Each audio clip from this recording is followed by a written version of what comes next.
Alright, hello. We're starting Ace Attorney Investigations 2. This was part of the 600 follower game. So we played the first one and now we're on to the second one. Yeah.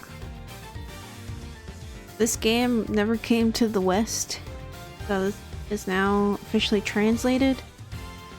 Or officially translated, I should say. So they did change things, I think. Some of the names of the characters in the English version, which is very funny.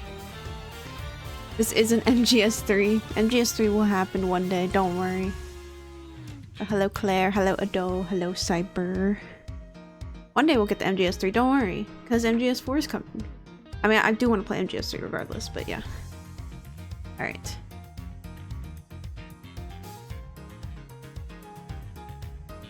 New game. Hopefully sound quality, the microphone's like up to my face, so hopefully everything will be. MGS3 is so good, and 4? I've heard 3 is like a fan favorite sometimes, and 2 and 3 I hear a lot of good things. Like a smudge on my... Here he comes! The presidential plane descends from the western skies, bringing and making his final approach on the land of... I have a smudge on my screen. I'll wipe my screen later. Just listen to that crowd. Welcome, Zhang Fa. Welcome, Mr. President. He's the president. And now, sir, your audience awaits.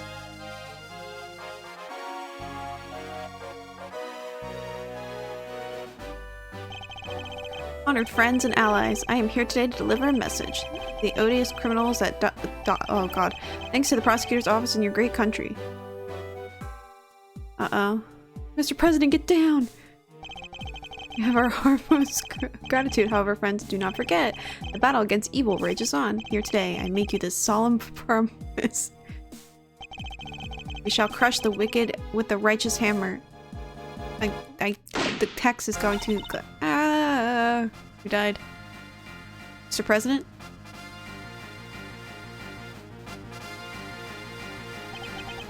Call the prosecutor's office. Get Miles Edgeworth here right away. If anyone can solve this, he can. Look at him. Badass.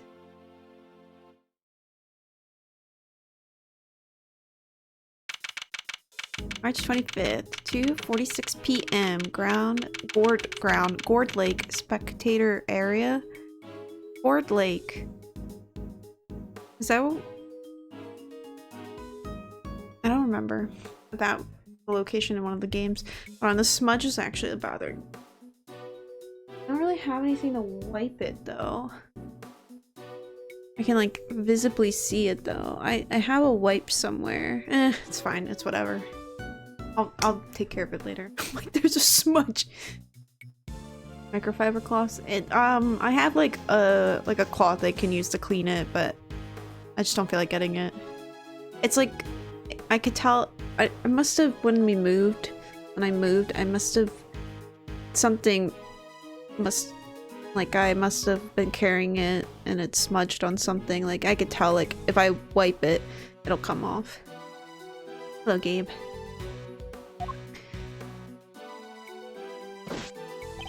The news must be halfway around the world already.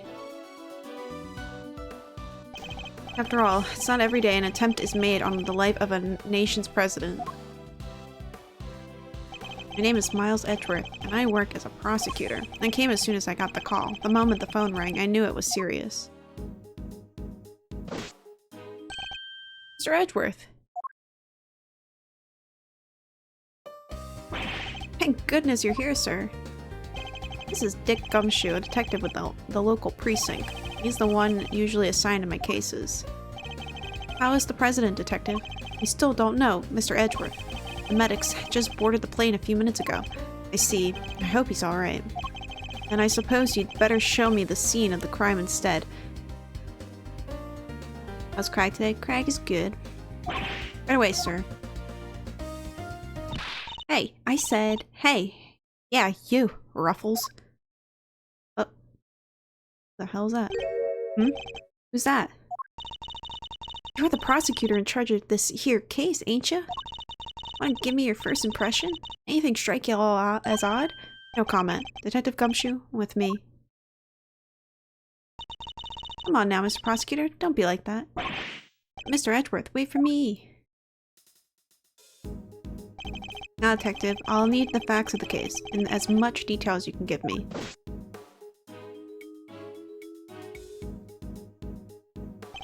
Well, the scene was right here at Gourd Lake, as you already know. A bunch of people were gathered to welcome the president of Zangfa. D. John Wang? D. John Wang? Yes, I read about his visit. It's been all over the news for days now. Blah, blah. It was raining until just before he landed. Luckily, it let up and he went on stage as planned. And then smack dab in the middle of his speech. Bang! A gun goes off and everybody runs for cover, terrified for their lives. Apparently. Hello, Jet Mike. Peak Attorney is here. Yeah. Apparently. Truth is, I only just showed up myself. I don't know a whole lot more than you do, sir. You were summoned on short notice as well? Sure was. Right in the middle of my day off. I was at the office taking advantage of the peace and quiet to prepare for my next case. And then the boss himself calls you to the scene. Never a dull moment, huh, Mr. Edgeworth? The boss? Yeah, the chief prosecutor was right here in the park. Saw the whole thing. First chance he got, he yelled at the top of his lungs. Get me Edgeworth right away. He's the only man for the job. Something like that. I see. Oh, like, Cordon? Cordon? Words. Cooking up some teriyaki noodles. I decided to be creative today and cook something. I was fried spam matsubi, and it basically like breaded some spam and fried it. I mean, and I put it like, you know, I layered it with some rice, put some katsu sauce on it, and it was good. I think it was blander than I would like it to be, and it was kind of a bitch to prepare, but it was pretty good. I froze the rest of it, so save it for later. The perimeter of the park off as soon as that happened. You'll be happy to know. So our would-be assassin is still here somewhere? Good. Why did he steal your look? You're so right. We gotta charge Edgeworth for that. Now, all you gotta do is find them in the middle of that crowd before they strike again. Yeah, very true.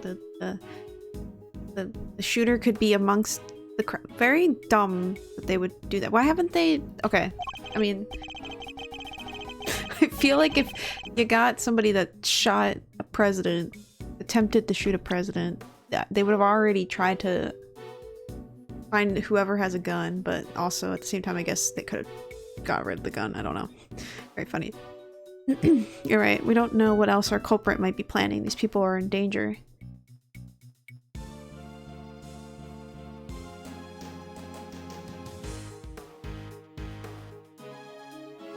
I mean, how are you? I'm good. I was like, get down. I think he lived. I'm pretty sure he lived. It seemed like it was just attempted and not he died. Unusual of Ace Attorney. Usually somebody dies.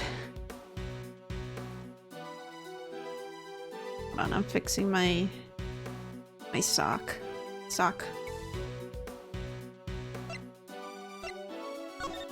Okay, we can examine things. This badge design is said to reflect the relentlessness and discipline of law enforcement. It comes from the authority vested in us as strict prosecutors of the law and executors of sentences, much like harsh winter frosts and blazing summer days. To wear it is to identify oneself as a prosecutor, but I have no interest in doing so. Okay. Each prosecutor's badge is engraved with the number of its owner on the back. Huh. Numbers. As if we're not human on the inside like everyone else.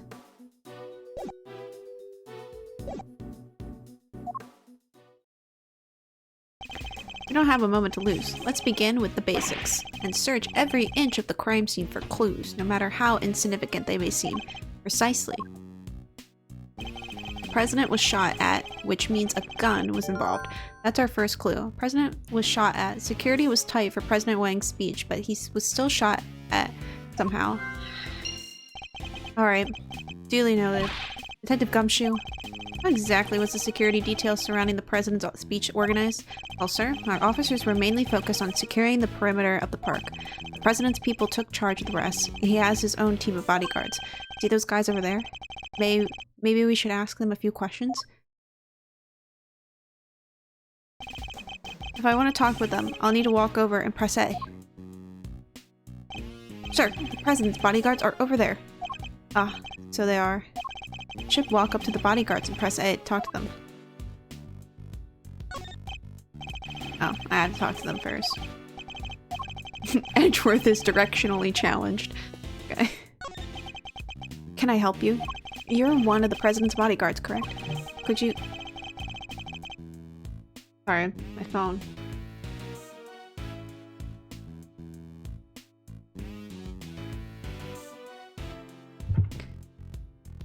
Okay. Could you tell me his security detail was arranged during the speech? 2 of our senior operatives were attached to the president. Attached? Like literally? The rest secured the stage. This ain't our first rodeo. Anything suspicious in that crowd we would have spotted right away. I see. So the president's security was tightly orchestrated for the duration of his speech. The president's security detail was on the watch throughout for whatever. Let's investigate further. We should speak with other witnesses and continue to look over the crime scene. We can't afford to leave any stone unturned. So that's how y'all go about it, huh? Sure is something seeing pros at work. Care to share a little about what happens to that information once you've got a hold of it? By standards. This one seems persistent, but I can't afford to get distracted. Hey, Ruffles. I asked you a question, dang it. What happens next? Well, we put all the information together and try to find connections, right, sir? Detective! Oh, don't be so hard on the poor guy. So, connections, you say. And what next? Well, I guess you'd say we connect the dots, connect one piece of information to another. It's Mr. Edgeworth's forte. He's a logic master. I can view that information I have with LB, and then connect them with Y. I should try it now. Just a quick press of LB, and we'll be off down the path of logic. Oh, I have to. I'm forced to use my logic. President was shot at. I don't know how they connect, but sure. Despite the president's tight security, the perpetrators still managed to carry out their attack. Completely undetected by a contingent of highly trained bodyguards, no less. No mean feat. This would have taken some serious planning. In other words, the assassination attempt was almost certain premeditated. The president was targeted during his speech. Premeditated. Wow, the logic was very obvious there. Like, yeah, no shit. I'm pretty sure you wouldn't just randomly do that. You wouldn't randomly go to a president's speech. Just, accidents, oopsies. But who am I to talk? That's the stuff, Mr. Edgeworth. The old logic never fails, huh? Yeah. Edgeworth is canon to have common sense.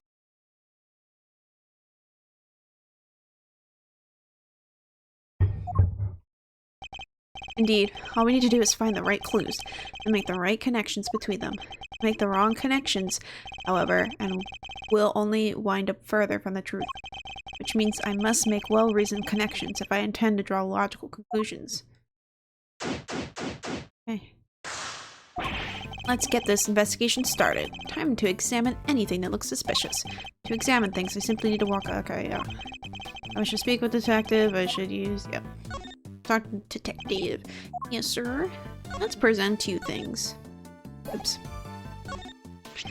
That thing's pretty small. You don't lose it all the time? The sacred symbol of my office? No, detective, I do not. Guess it's a good thing I'm no prosecutor, huh? I'd lost 100 of these. I'd have lost 100 this week alone. I mean, I lose my badge at least that often. That's quite a talent. Anything to say about the newspaper. Hehehe. Good one, Mr. Edgeworth. I think. You weren't showing me that for a reason, were you? Wouldn't know the first thing about it.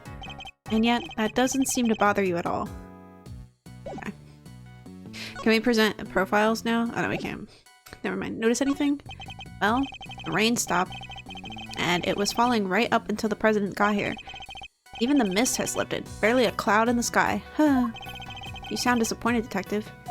I was supposed to be fishing, right here on this lake, in fact, and the big ones only come out when it's wet. But the park was sealed off for the president's visit. No regular use allowed. You know the rules. Nothing regular about reeling in a whopper, sir. This was gonna be special. I fear our idea of special might be rather different. Irreconcilably so. Reconcilably so, in fact. I can read. This is what he thinks about at a time like this. About investigating. Detective Gumshoe, you remember how to properly conduct an investigation, don't you? Sir, I do, sir. First off, you gotta gather information, all the intel you can. Examine every nook and cranny. Talk to every single witness, both of which I can do with A. And if you get the chance, ask them about the evidence. Which means diving into your organizer and presenting it to them. I can open my organizer. I've been with you for a while, Mr. Edgeworth. I ought to know this stuff by now. Yes, you ought to.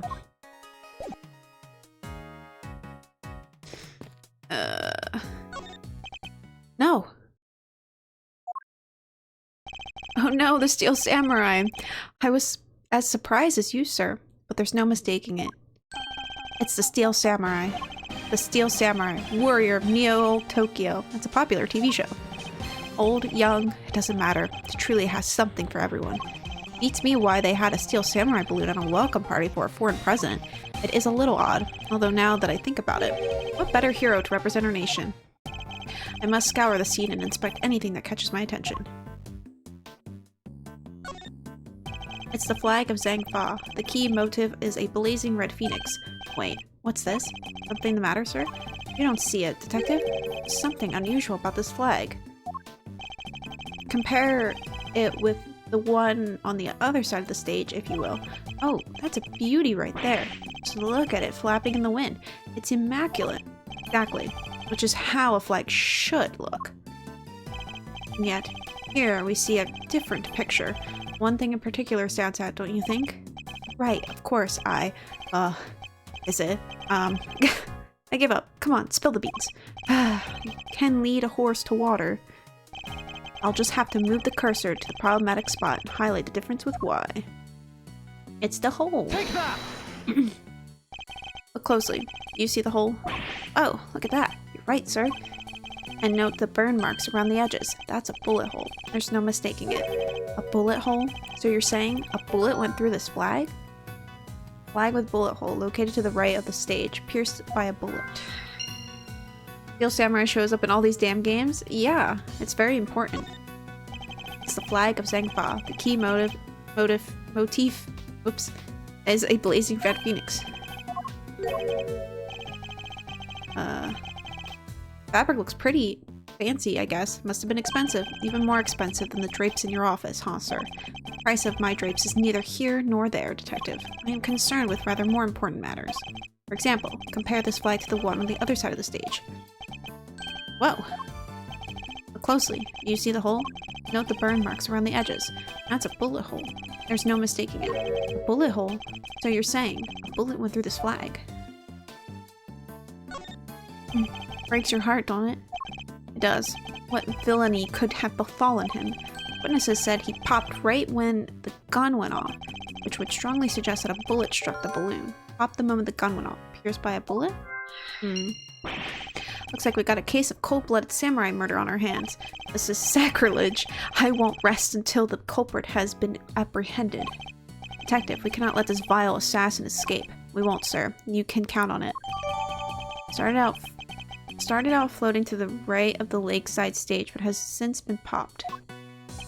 I think I've gathered enough information for the moment.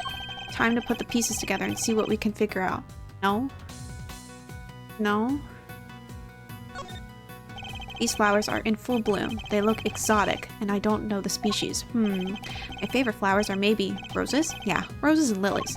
Roses make me think of weddings. Ah, the romance. And lilies, well, that's funerals, I guess. Sad, but part of life, you know?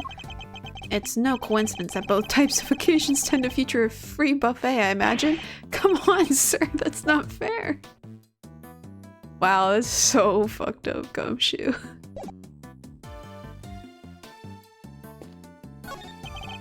Is the president okay? We're not at liberty to share that information with local law enforcement.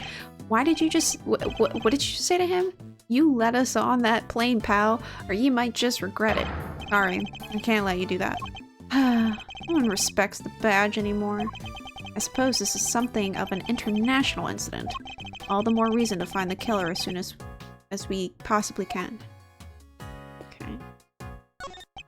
So the president had a nasty surprise while he was giving his speech. Same thing happened to me when I was a kid, right in the middle of a public speaking contest. I'm like, were you almost assassinated, Gumshoe? Is that what you're saying? There I was, yammering away, when all of a sudden, earthquake almost jumped out of my skin. That sounds terrifying. Even the word earthquake makes me queasy. What? Were you listening, Mr. Edgeworth? I thought you were ignoring my little aside like that. Like always. Oh, always. What is this officer here taking pictures of, Detective? The wicked will be cursed, oh, wait. The wicked will be crushed beneath the righteous hammer of justice. Looks like he's reading off these papers here, Mr. Edgeworth. Pro speech tips number 3.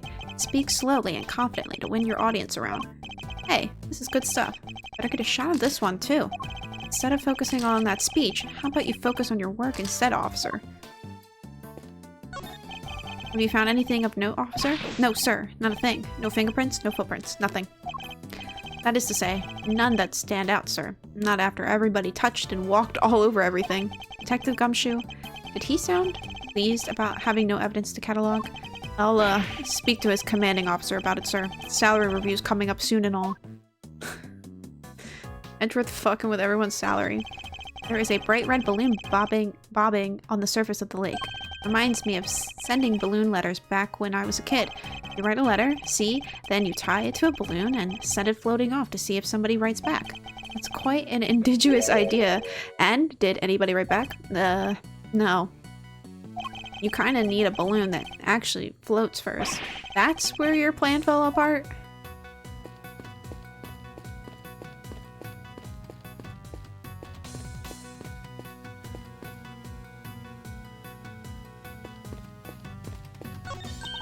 Hey, Ruffles. How's the investigation coming along? Anything y'all want to share? We go again. I am not in the habit of sharing the details of confidential investigations with strangers. Dang, you sure are one tough cookie. But I ain't about to head back to Chief Lada's empty-handed. Don't I know that name from somewhere? No, must be my imagination.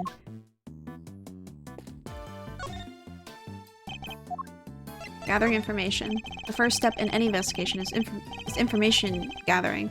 Everything else stems from there. Yep, and once you got enough, you can start making connections between all the pieces, right, sir? Connect one piece of information to another, and everything will start falling into place. Indeed. And to do that, I'll need to use my powers of logic. I can check all the information I've gathered by... Yeah. Alright, time to show off your world-class deductions as always, Mr. Edgeworth. Anything to say about this? I can't keep up with the Steel Samurai. All the spin-offs, the different versions. Detective, this balloon is clearly based on the original first-generational Steel Samurai. Anyone with even a passing familiarity with the show should know that. Not me, sir. Sorry. They all got 2 eyes, a nose, a mouth. As do all human beings, Detective. Yeah, but humans don't have silver skin. He is clearly not a man of culture. Alright. Logic time. Wrong button.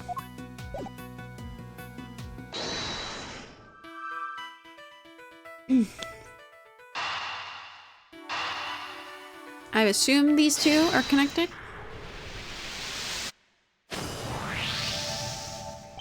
There is a bullet hole in the flag, and it seems highly likely the balloon was popped by a bullet too.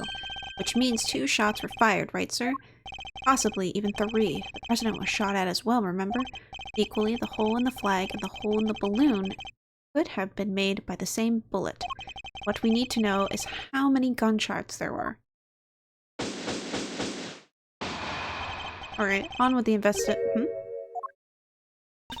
Ruffles, Ruffles! Y'all figure something out, huh? Care to share? Who exactly is she? And why does she keep shouting at us? Rubbernecker, I guess. Seems pretty interested in the case. Come on, give me something here. We do need to speak with some witnesses to find out how many gunshots there were. Fine, let's see if she can tell us anything. There y'all are. Tabby Lloyd. Haha. At your service. I'm looking into the case for a while. Just for me right now, but... Looking into the case? Miss Lloyd, was it? Miss Lloyd. There's something... Well, what can you tell me? Any exclusive details you want to share? She's cute. I like her design. I hope she's not the killer. How about the perp? Have they made any demands? What about them ruffles? Where did a feller buy a cravat like that?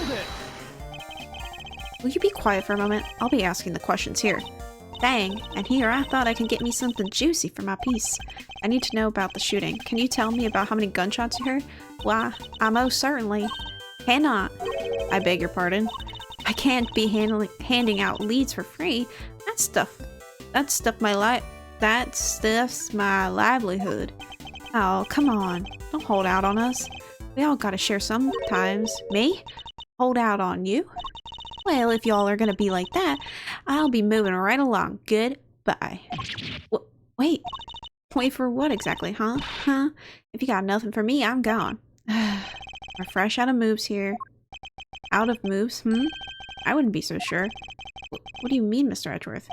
As you know, Detective, I like to play a little chess. Chess?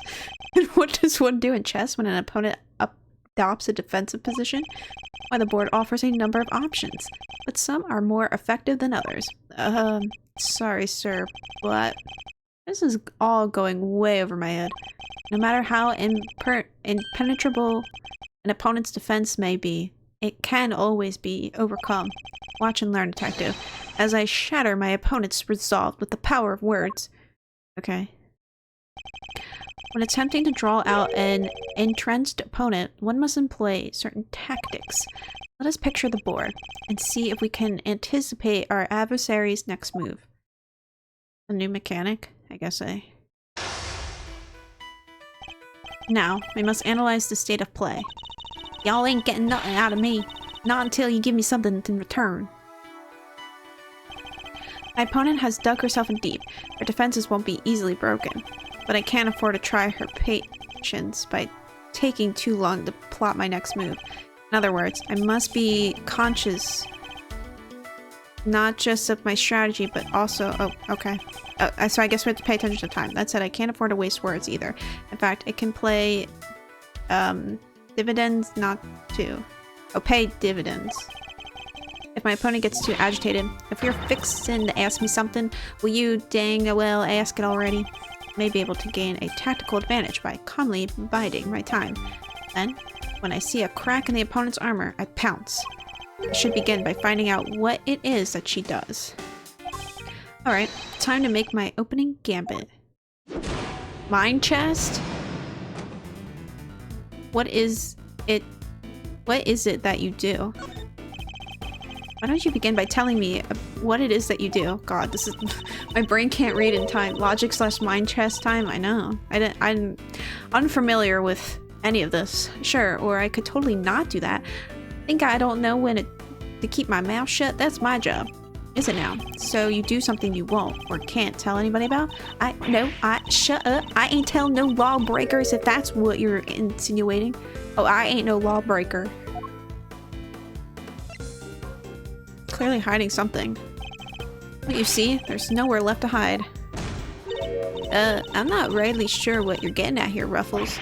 Curses, I should have picked my words more wisely. Okay, I see. Gotta be... Bide my time. Okay. Okay, I see.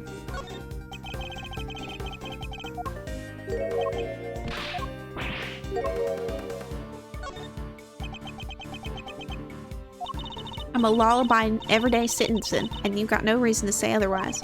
Forgive me, I meant nothing by it. If it's something you can't tell me about, I imagine it must be very important work indeed. Huh? Well, sure, I guess. Let's say, Sways? What the fuck? Leastways? What? It will be once I bag me my first big scoop. Spot scoops, bide my time.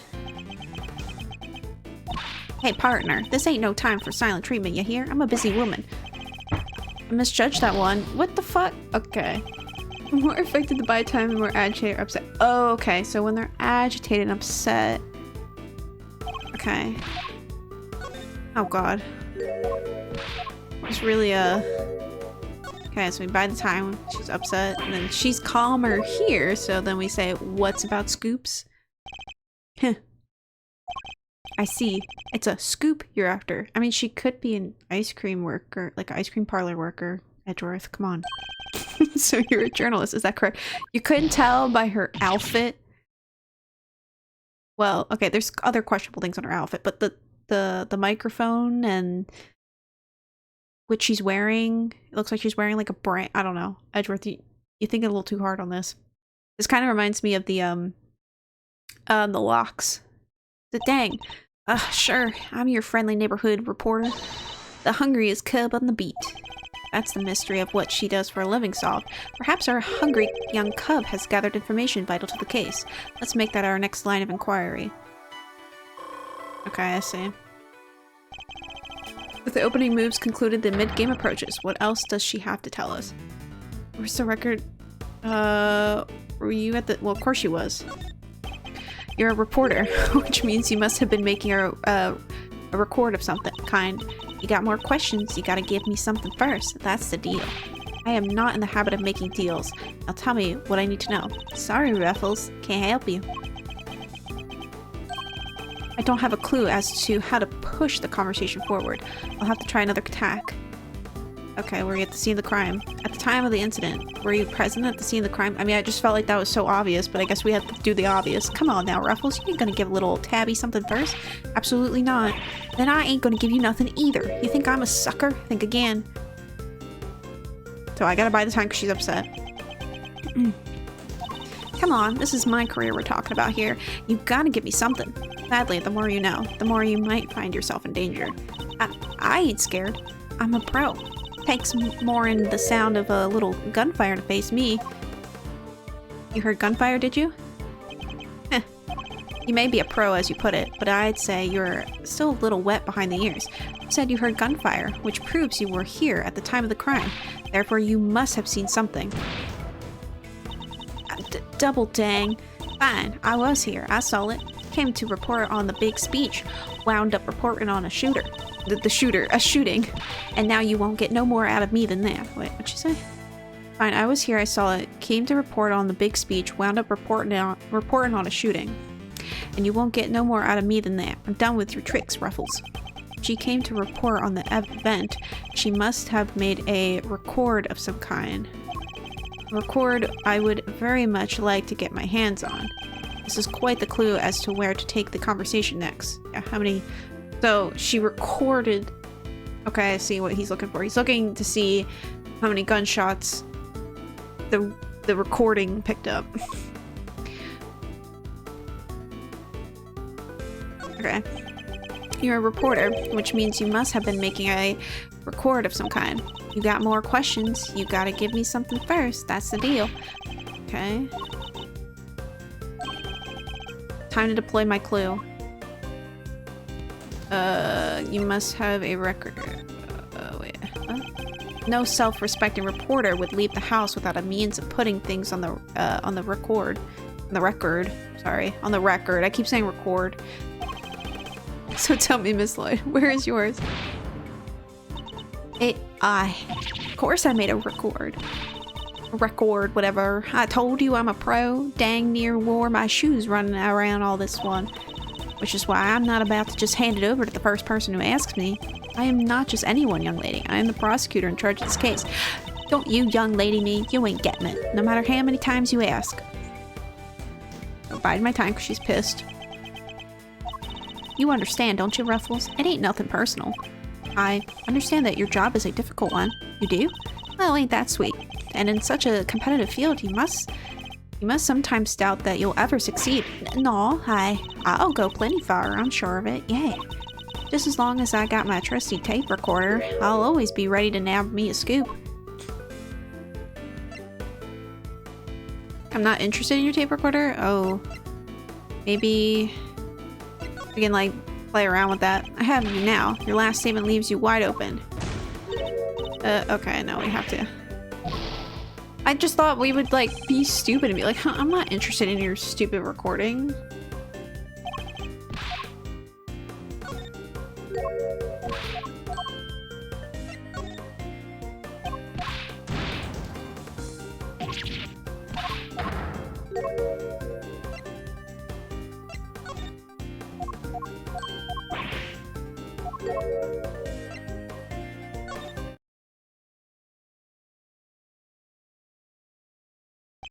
Intriguing. A young reporter, hungry for success, so dedicated to her craft that to leave such an important event unrecorded would be unthinkable. And indeed, she did not. She committed the entire event to tape. Ah, dang it. This is my scoop you're messing with, my big break. Fine, sure. I recorded the whole darn thing. It's all right here. You got me, okay? Checkmate.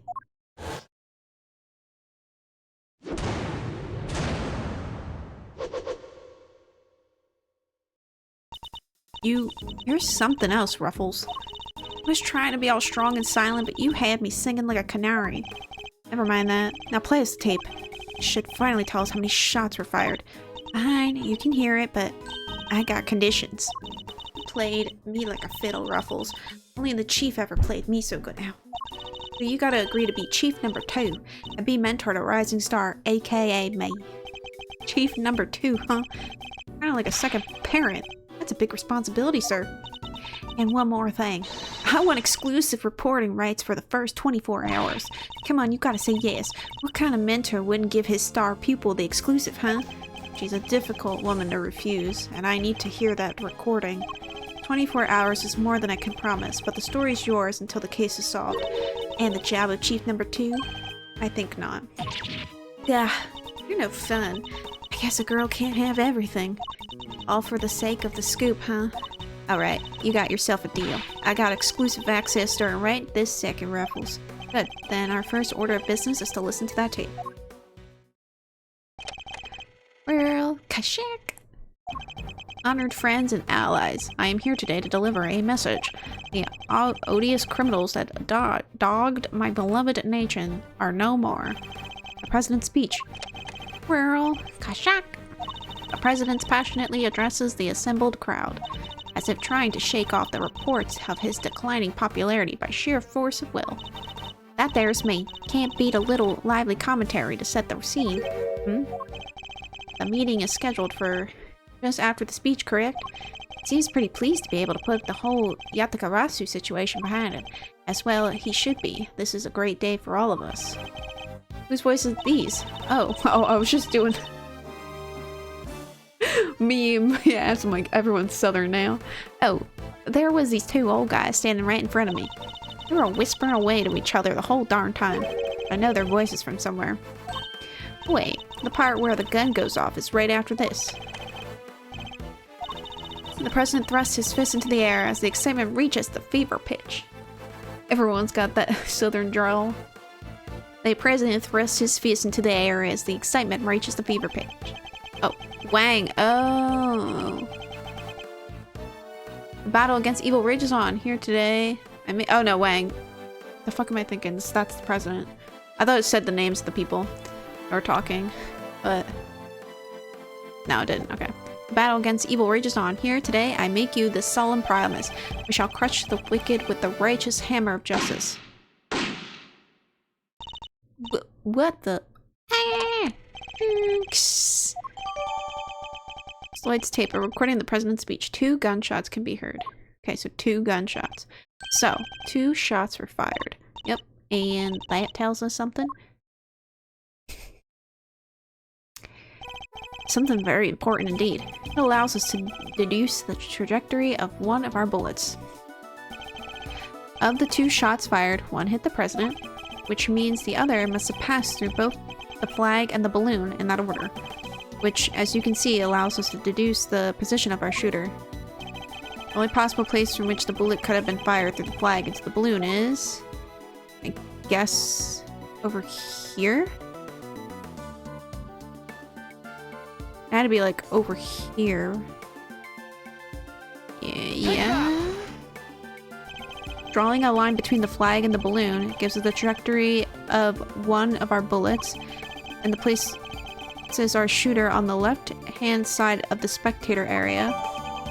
Bullet trajectory data jotted down. Extrapolations from bullet trajectories suggest that the 2 shots were fired from the left side of the spectator area. Oh, so it's 2 different people. You're a genius, Mr. Edgeworth. Detective Gumshoe. I'll need to examine the left side of the spectator area. Roger that, sir. So you need me to clear all those people out of the way, I guess. I do. And what evidence remains to be found may already be deteriorating. So I'll need you to be quick about it. Yes, sir. Chief! Hey, I'm talking to you, Chief. I suppose you mean me, Miss Lloyd? I sure do. You gotta let me help out. This stuff's my forte. I'm the best crowd herder you ever did see. I'll prod, pummel, and push them wherever you let. A very kind offer, but I think a less hands-on approach might be preferable. Also, about this chief business, I am nobody's chief. Whatever you say, Chief. Mr. Edgeworth, sir. Your wish is my command. I somehow doubt that. Here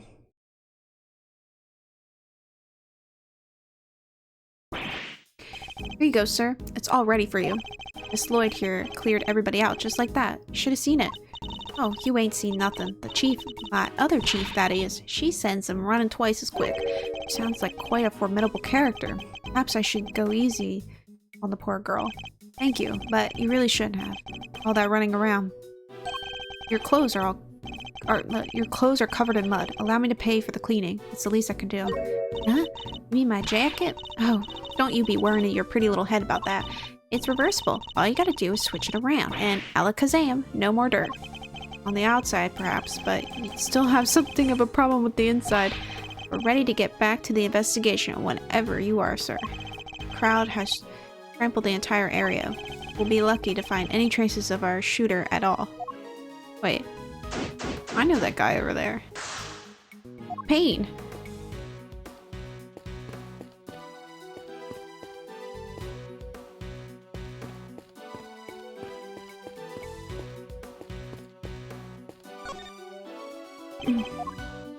Notice anything?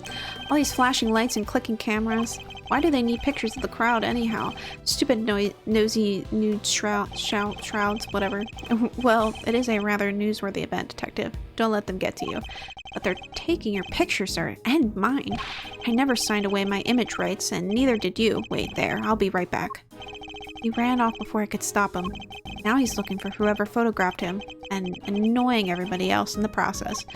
He will never stop finding new ways to surprise me. You know, you can check the information you've gathered by yeah. Let's say you've forgotten my first name. You could look that up in your organizer. What exactly are you insinuating, Detective? I know your first name perfectly well. Then say it, Edgeworth. If you say so, sir. Just remember that all the evidence you gather is in your organizer, okay? Including stuff like people's names and backgrounds, even mine. Ugh, I suppose I should take a look later with RB. Are you saying Edgeworth? Did you forget his name? Evidence is no good, it's just sit in your pocket, sir. You gotta use it. By presenting it to people and seeing what they have to say. Yes, I am well aware of that, Detective. Sure, but you gotta look it over too. The devil's in the details, as they say. Prod it, poke it, look it up, look it down. Heck, even lick it if that helps. Do whatever it takes. Smash it to pieces and put it all under a microscope if you have to. I admire your spirit, Detective, but I'll stop short of the destruction of evidence if it's all the same to you. Just my little joke, sir. Guess I got a little carried away. Exactly my worry. If I ever meet a man who would pulverize a piece of evidence, it's you.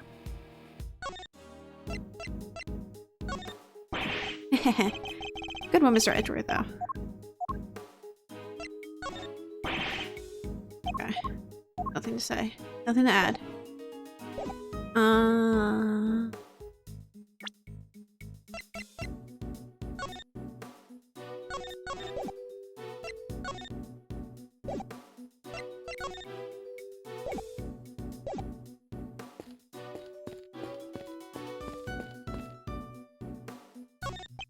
Man, the lens is cracked. What am I gonna do?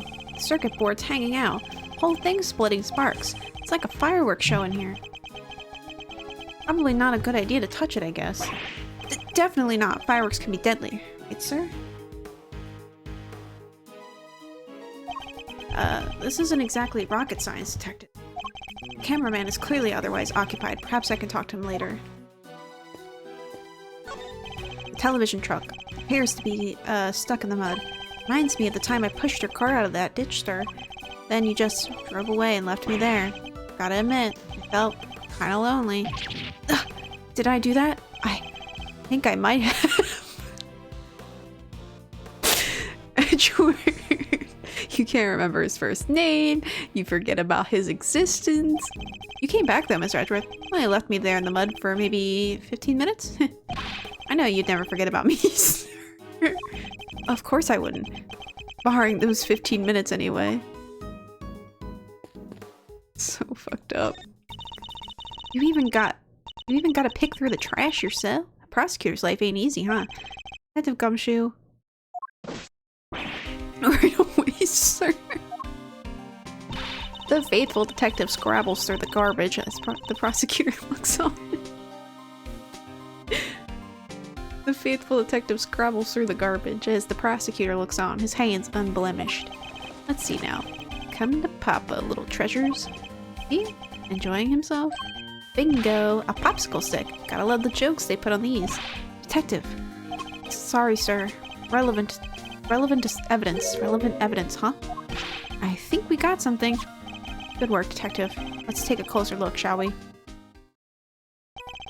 By examining a piece of evidence from all angles, we can uncover hidden details. We sure can. Just tell me which way you want it, sir. Rotated items. If you want, I can move it closer or further away too. So, is it just Gumshoe holding the— was this also like in the— I can't remember if the first game they said this. So is it just Gumshoe like holding it and rotating it for a chore? That's really funny. I forget how on the nose these names are. Yeah, they really are. Hello, Gypsy. I can use LB to examine an object up close and RB to move out for the bigger picture. When you spot something, just say the word. I can point out suspicious areas with the cursor.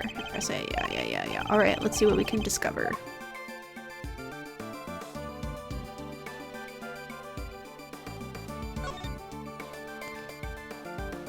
The gun! Oh. This is a document of some kind? Stay frosty, we know who might be in the audience. Knight to immediately escort President to plane in case of emergency. Rook position in the light of Knight's injury. Let's cover for Lakeside now. Eyes on this area. Interesting. Well, this is the security plan. Okay. This is a document of some kind. What are we looking at here? Presidential security plan. Somebody leaked it. Like Dick, slang for detective, and Gumshoe, slang for detective. This idiot's name is Detective. Exactly. It's a diagram of the president's security arrangements. It shows how the president's bodyguards were positioned. It even has his people's names on it. Rook and Knight. So his bodyguards aren't natives to Zangfa. I heard he uses some private security firm. But why not employ people from his own country? I know why not. Y'all want to hear a little tabloid exclusive? You really know something? I sure do. I was over at their embassy not so long ago sniffing out a story. While I'm there, one of my sources tells me that the president's got more enemies that you got— that the president's got more enemies you got and enemies in you got hairs on your head, including a bunch of bigwigs in the National Police Force. Interesting. So he's unable to trust his own domestic law enforcement. I wonder if one of these enemies could have been behind the attempt on his life. Security plan data jotted down. But what was it doing dumped there in the bag? Raise an interesting point. It's a document relating to a matter of national security. It would surely be highly classified. Huh. Hey, something else in here. A gun. My. What's a gun doing in there? Sir, this bag. It's gotta belong to the...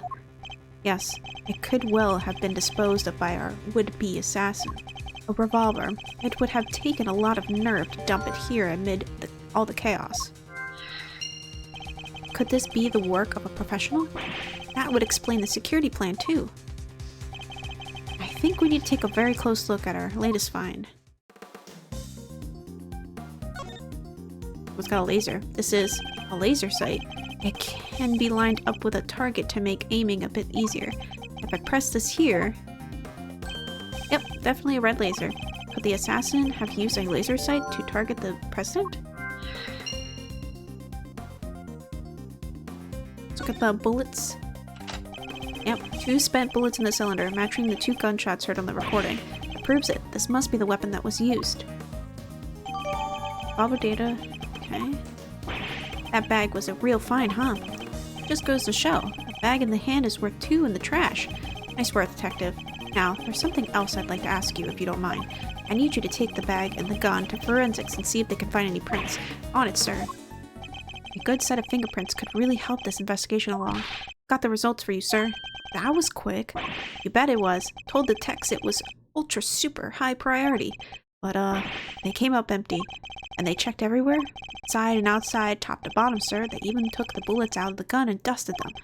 I should have known it wouldn't be that easy. Hello, Holy Knight. Oh, thank you. Water check.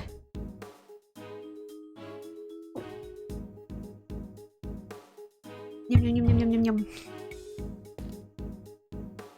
Flag on the ground. This wooden sign looks almost brand new. I imagine it was placed here recently. What's it say? 50 yards to Gordy Museum and 70 yards to the, never mind. What's the matter, detective? Just read it, will you? 70 yards to the, boathouse. Edgeworth, can you not read? Feels like a million years since that whole sorry affair unfolded. Fond memories, detective. Oh, yeah, fond memories, sir. Okay, so this is the Gourd Lake that I was thinking of. It's the Gourd Lake from the game, the first game. Where it was like, Merry Christmas. That one. Edgeworth can't read, though. That's interesting. About the incident. You say you attended today's ceremony in order to gather materials for an article of some kind? You bet I did. It ain't the kind of thing that happens every day. And when did the ceremony begin? Right after the rain stopped. We got lucky. It was raining all morning before that. Anyhow, the president's plane touched down right around 1:45, and the speech started at 2 on the nose. What about the shooting? Must have been maybe 20 after? So 20 minutes after the ceremony began? Yeah. Shots rang, tearing through the air. That only moment before... Shots rang out, tearing through the air that only moments before had been alive with cheers. Then tragedy. The president dropped to the floor, failed by an unknown assassin's bullets. It's 2:25 p.m. on March 25th, and that's been reporting to you live from the scene here at Gourd Lake. What was that all about? Sorry, just making some voice notes. Gotta get those ideas down the second they come into the old noggin, you know? Ain't every day you get to report on the assassination of a president, after all. It's dramatic. It's emotional. It's got everything I need to write on an article that puts the readers right there on the scene. And did the president really drop to the floor? Officers on the scene said his bodyguards escorted him straight into the presidential plane. Hey, you can't blame me for getting a little carried away now, can you? I'd better take any testimony she gives with a good-sized pinch of salt.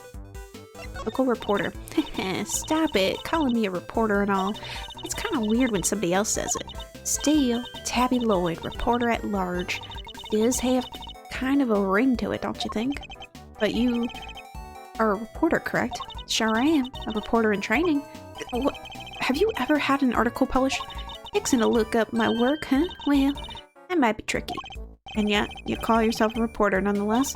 Well, I soon will be, won't I? This right here's a big old scoop, no mistake about it. And I got the whole thing on tape.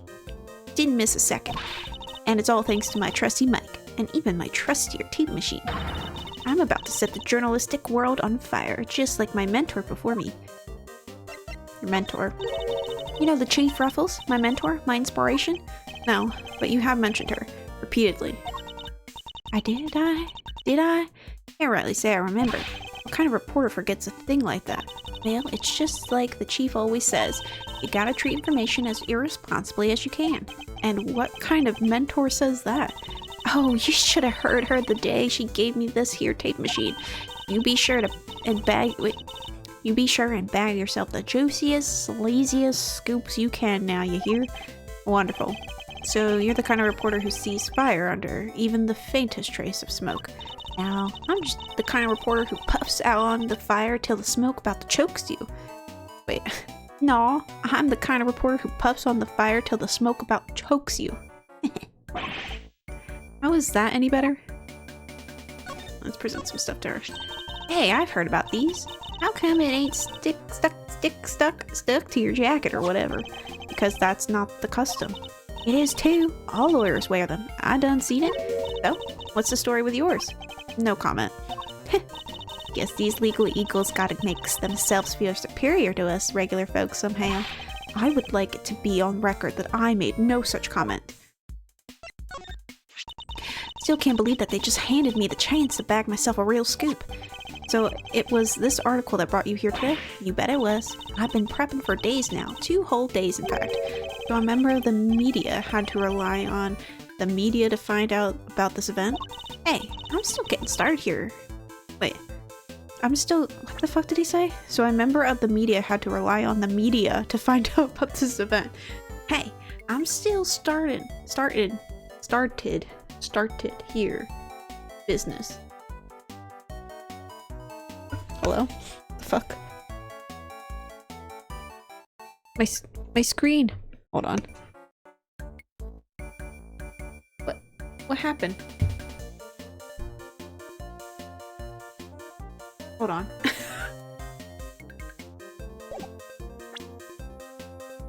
What the fuck? Oh my god.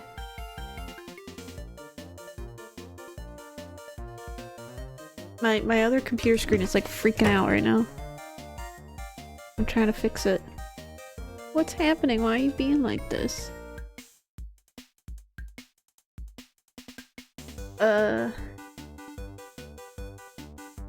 Now the game's like on the wrong monitor.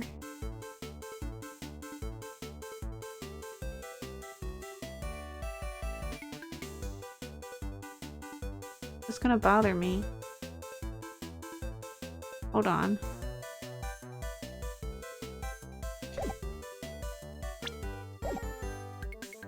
Alright, hold on. I'm still getting started here in this business. If you give me a little more to work with next time, maybe I'll be on the scene sooner. I don't know what's wrong with my monitor. I think it's just the cord in the back was loose. It surely doesn't lack it for tendency. Okay, hold on. Let me,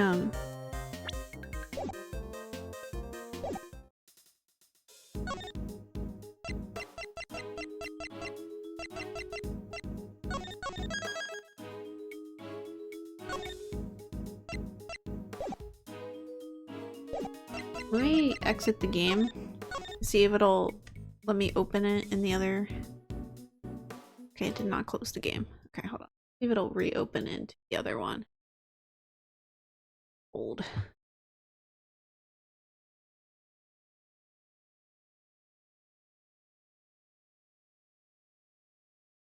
No! I want it open in the right one!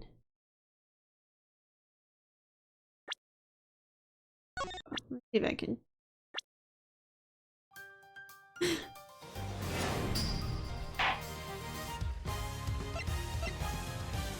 Option?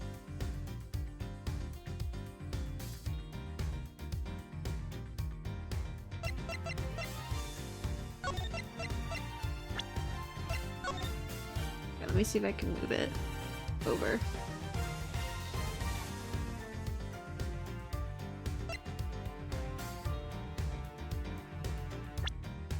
There we go. I could have done that from the start, but that's okay.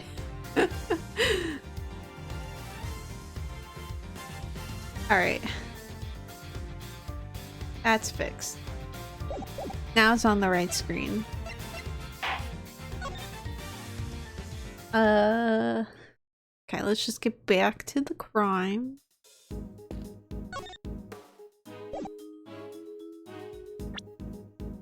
I'm gonna go piss girl. I'm gonna take 5 really quick though. Be right back.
Alright.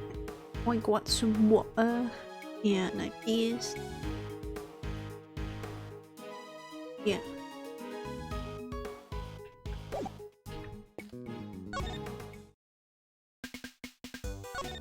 Presented those two. Not present that. Prosecutor delves into his pocket after considerable fumbling. He reveals, sorry, you're gonna have to help me out here, Ruffles. Ugh, never mind. I guess she knows nothing about that. Hey, you never did pay me for this here vital evidence. Alright, get some basics down first. Favorite food? Favorite drink? Oh, it's gotta be tea. Mr. Edgeworth loves tea. Even his own special blend. Even has his own special blend at the office. This lady has way too many sponsors on her clothes. I don't even think they're sponsors. I think it's just like... Or, I mean, I guess they are, but she's not even like sponsored by them.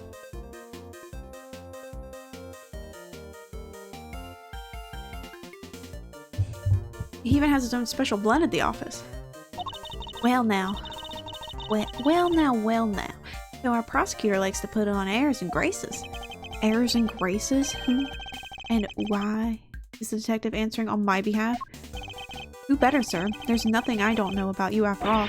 Oh ho ho, is that so? Tell me more. Don't you dare, detective. Don't you dare.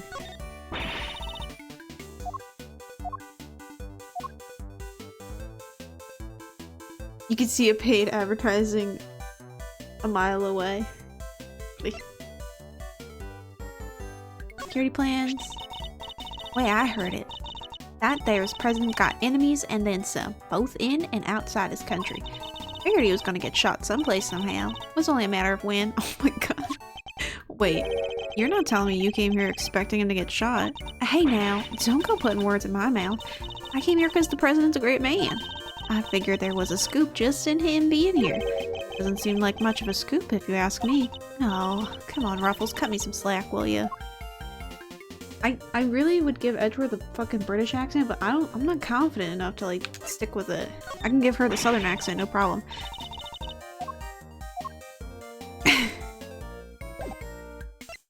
Okay, let's talk to Payne. What's up? Well, it was quite the situation, wouldn't you say, Mr. Edgeworth? Who is he again? It's Payne, Mr. Edgeworth. Winston Payne. We work together at the prosecutor's office. You need to learn how to speak like a samurai. I know who to call. He's a prosecutor? What brings you here today, Mr. Payne?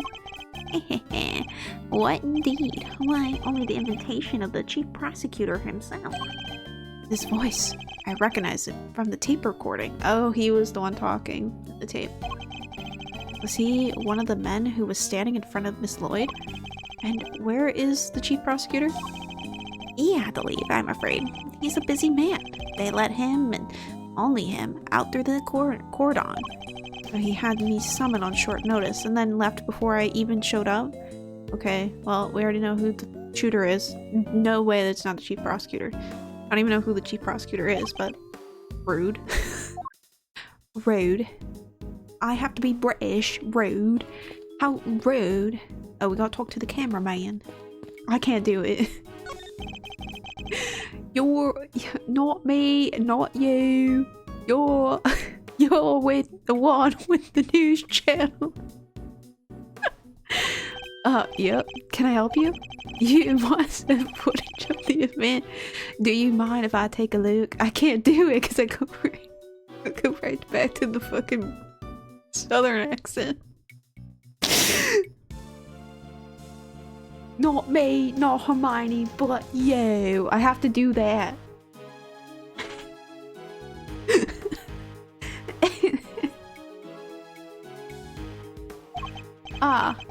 Wish I could help you, but that might be a little tricky.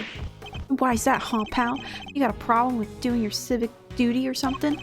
No, it's just that my camera was knocked over in all the panic. And now I can't get it to work. That footage would have helped immensely. Just our luck. Ha ha ha. Ha ha ha ha. What the? You look like you need a little help, Mr. Edgeworth. I know that voice. Oh! I wasn't sure who- Okay. It's her. Okay. I love that she went around the fucking rope. Honestly, I leave you alone for 2 seconds. But don't worry, your hero's here to save the day. That's right, the one, the only Kay Parade. Hero. Only you would give yourself the title like that. I can't do it, so you're not the great thief anymore. Not right now, but it's not like I quit. I'm just on sabbatical. Taking time out for some intensive training. Being the second out the Garasu doesn't come easy. Kay helped me out on a few occasions about 2 weeks ago when I was working on a case. Okay, so events of 1 was 2 weeks ago. Quite interesting. The case of the Atagarasu, a mysterious thief who seemed to appear and disappear at will, and who claimed only to steal the truth. She calls herself the second Yatagarasu, the successor to the so-called Great Thief. There's not a lock I can't open or a trap I can't escape. And when it comes to stealing, well, I'm still in training, but I'll get there soon enough. Are you... Can't. I really want to try. What? I'm getting him a Cockney accent. What are you doing? I can't do it. I can't do it. There's no way. What are you doing? What do you think I'm doing? I've been enjoying the festivities, of course. I suppose she did mention being fond of such things. And afterwards, I was thinking of dropping by your office to see you guys, but now I don't have to. Good to see you, kiddo. You're as bright and breezy as ever. One. I have to channel my inner Sherlock. Hey, Gummy, how you been? You're looking pretty full of beans yourself. It's okay. Are you really here to save the day? Yep, hee. Prepare for your jaw to hit the floor. Your best pal in the world here only went and took pictures of the whole shebang. Did you know? Then you better show me them to me. Wow, your jaw didn't even drop an inch. What's a girl gotta do to impress you, huh? I know, right? This prosecutor's here's about as much of fun as a dang toothache. Don't even let me call him Chief. Oh, but I'm forgetting my manners. Tabby Lloyd, ace reporter at your service. Nice to meet you, Tabby. You're right, he's not fun at all. He's no fun at all. This one time You two can chat later. Okay, can I see those pictures? Boo. Fine, here. I took this one. Sorry. The mark on his head, just the look on his face and the mark on his head, killing me. I took this one right when the gun went off. Okay, so he wasn't... Interesting, okay. It was total chaos, people running everywhere. President and his 2 bodyguards. The names on the security plan were Knight and Rook, I think. What's that? Thank you, indeed, Kay. I think you've provided us with a vital clue. How? Oh wait! Your eyes just lit up like a pair of old dang Christmas trees. Now, Mr. Edgeworth, care to tell the readers what you've spotted? A contradiction. Huh? A what now? I don't see nothing strange. Allow me to show you. This picture shows the moment of the incident, but another piece of evidence shows something different. I need to highlight the point of contradiction, and then employ my powers of deduction. First, to find the contradiction in the photograph. I'm assuming it's the red dot. It says? Yes, this is it. Okay, I didn't even have to press anything. Hello, welcome in. Yes, this is it. I'll simply press Y to make my deduction. Okay. Now, to present the evidence that proves the contradiction.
Probably this.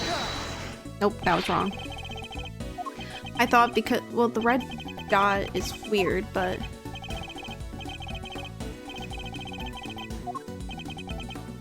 Yeah, a mistake. Okay.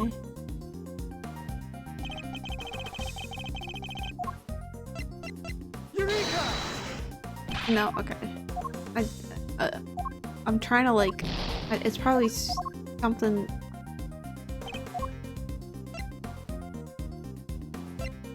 Is it literally like this? Okay. I guess I'm 5 steps ahead because I'm like, what if that's the laser? And we've got the position of the shooter wrong. Look closely at the picture of the president in this newspaper clipping, if you would, Miss Lloyd. So I was just 5 steps too ahead. Okay. Now look at Kay's photograph. Compare the two carefully. Huh? What am I looking for here? Well, I'll be. Indeed, there's something on the president's forehead. Something that wasn't there in the other picture. Is that some kind of birthmark? Hey, the guy's got a big red birthmark right in the middle of his forehead.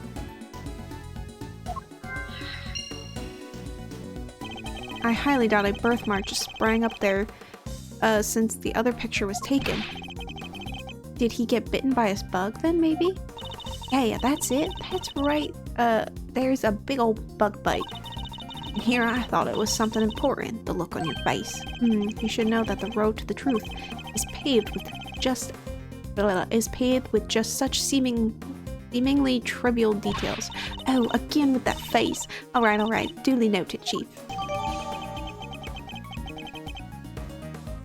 I don't know if I just made her sound British there, but I don't know. Anyway, I was thinking 2 steps ahead there. Thinking a little too far ahead there. Hey, Mr. Edgeworth. Did you like my big entrance? That I really am your hero now, huh? Well, your evidence helped things along, certainly. Hey, I'm the second Yatakarasu, remember? All in a day's work. Kinda wish I could have showed you how far I've really come with the whole great thief thing, though. The training you mentioned? About that. Don't worry, I haven't stolen anything yet. I promise. Well, I mean, it's only been 2 weeks since you apparently saw us, so the whole great thief thing is just on hold. For now, anyway. That's a relief, I suppose. Yeah, I wanted to get out there and start stealing back the truth like my dad, but I've got a ways to go with my training, and I need to find some partners in crime. I hope she means that figuratively. I can't be the only girl in the world looking to pull off the most daring heist ever attempted. True, but not many people are looking to pull off a career in larceny either, I'd wager. About the incident. Yep, no doubt about it. If you compare the pic I took to the newspaper clipping, the red birthmark stands out like a sore thumb. That's a contradiction, alright. Indeed, though I very much doubt it's due to a birthmark suddenly appearing. Oh, that reminds me, I may have to steal that line of yours. The road to the truth is paved with seemingly trivial thieves. Funny, I don't remember that being the exact sequence of words I used. Why just rob a house when you can rearrange the furniture too? You may call it rearranging, but I call it irretrievably corrupting. Oh god, words. Anyway, you want to say things about things? That's a cool badge. Very severe. As it should be. After all, it symbolizes both the sanctity and the strictness of the law. Yeah, well, my badge symbolizes, love, justice, peace, courage, duty, and compassion. And what about your beloved truth? Hey, I'm a great thief. I totally sympathize. If you feel you gotta grab something, you should just go ahead and grab it, even if it's worthless. She doesn't seem to think much of my little treasure. The Steel Samurai's great and all, but everybody knows it's all about the jammin' ninja these days. Running around the old-timey Japan having amazing adventures, singing cool songs. He's the best. Is he the one who isn't even an actual ninja? That's him. He used the power of his amazing ninja songs to become a superstar. Maybe I should give it a try. The Singing Thief. What do you think? A singing thief would be arrested in a heartbeat, which is a good reason not to stop her, I suppose.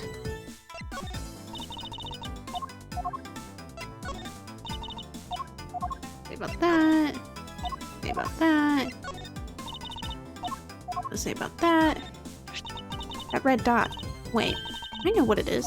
Some prankster must have snuck up while he was sleeping in. So you're saying that this picture is irrelevant, that it's worthless as a piece of evidence? Hey, anything but worthless. After all, I took it, and taking things is what I do best.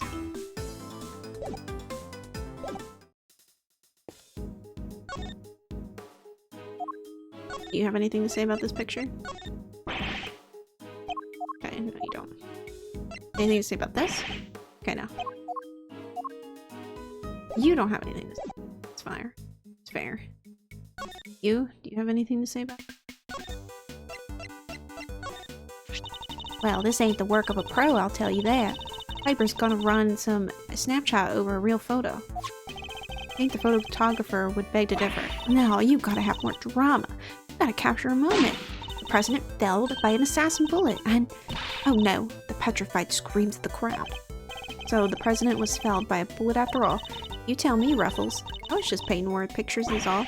I suggest you leave word pictures to an actual pro and stop muddying the facts any further. Very true. Alright, we can do this now. I was just wanting to see what everyone had to say. Destination 10th president. Okay, so we saw this.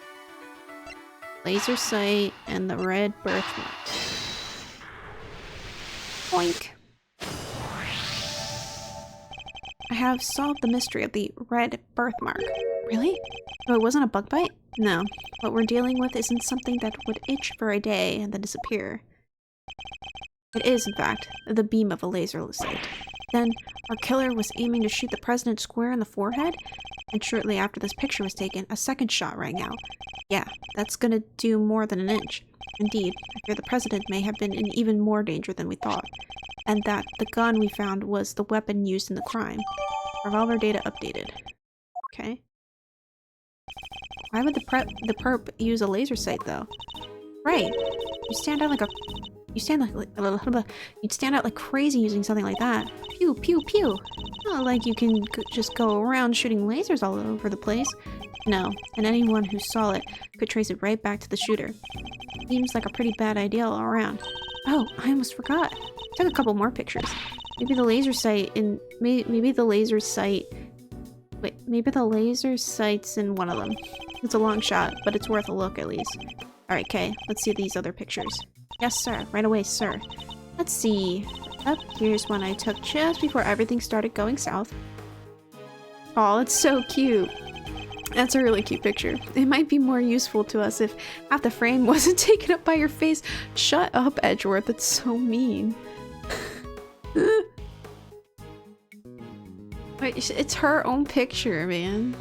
Rude. Hey, can you blame me for wanting to get a selfie with the president? Lucky for you. This was right before the gun went off. Oh wait, the laser is on Payne's back. Payne was about to get shot. So I'm guessing whoever's in the red hood there is mighty suspect.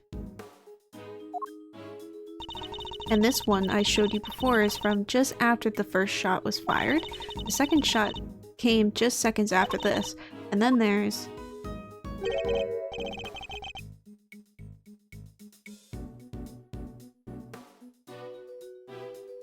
oh, they ran over to the... looks like the stall that's on the other side. But what's this? I can hardly see anything. It got knocked over when everyone started running right after that last picture. Guess I must have pressed the shutter by accident. Not sure this one's gonna be much use, kid. And that's all of them. Case photographs data updated. Time to take a closer look. Examine the picture from... let's do the one before the shooting. Or any hint of the laser sight here in the picture. Yeah. Take that! There, I see it. What is it, sir? Look closely at the person with the red hood. Whoa, there it is. Indeed, that's our laser sight right there. So, that's our perp. The one in the red hood must be a shooter, yes. Found them, and all thanks to yours truly. Indeed, you led us right to the greatest treasure of all, this great thief, the truth. Hehe. You may have captured our would-be assassin in one of your other pictures, too. Let's take another look. Our red hood suspect could be in another of these photographs, after the shooting. focused. Yes. Take that!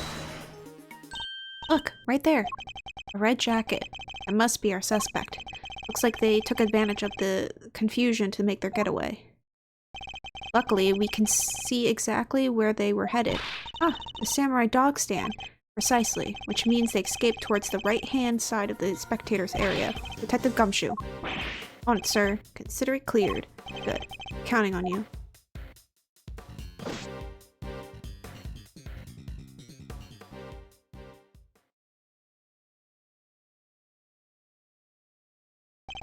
We have you now, my little Red Riding Hood. The entire park is cordoned off and we know which way you went. Now it's simply a matter of hunting you down.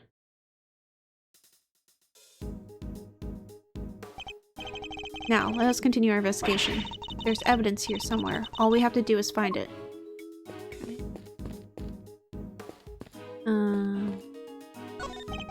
Oh, whoops. Well, this is quite the situation, wouldn't you say, Mr. Edgeworth? It's Payne, Mr. Edgeworth. Winston Payne. We work together at the prosecutor's office. What brings you here today, Mr. Payne? What indeed? Why, only the invitation of the chief prosecutor himself. His voice. I recognize it from the tape recording. See the one in the bend standing in front of the... Yeah. Okay. This trash can where we found the bag with the gun inside it. The gun with the laser sight, right? Yes, with which our suspect more than likely targeted the president. Now, who uses a laser sight every day? Oh, I know, a professor, for pointing stuff out. As does the chief of detectives. Are you saying he's a suspect too? Nah, he can't be. And that's the thing I can't account for. Something tells me that's not the problem with your theory in the first place, detective.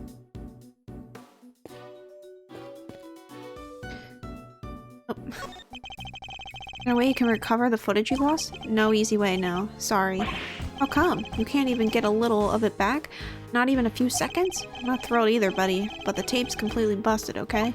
Completely. Busted? Right so. Those people trampled it over into the dirt. Man, my director's gonna kill me. The director is going to kill you.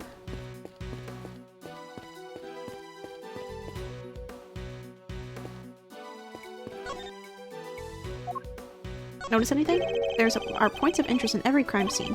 All you gotta do is walk up and examine them. True, but simply examining won't always be enough, of course. No, sir. Sometimes you gotta spot when they match with the evidence. And then you contradict that, and that's when your other detection comes in, and you find 3 times.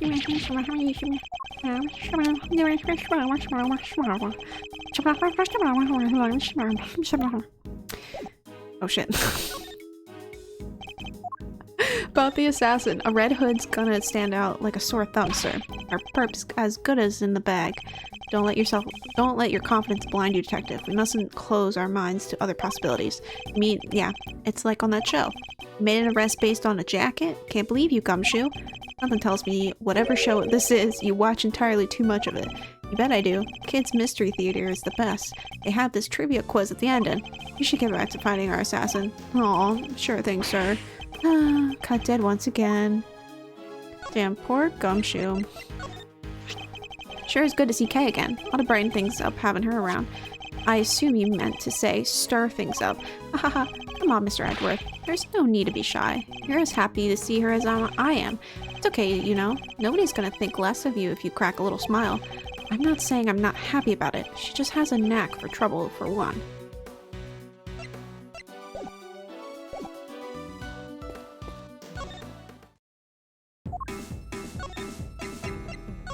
Oops, I didn't mean to. I wanted to see what you would say about your photographs. Oh.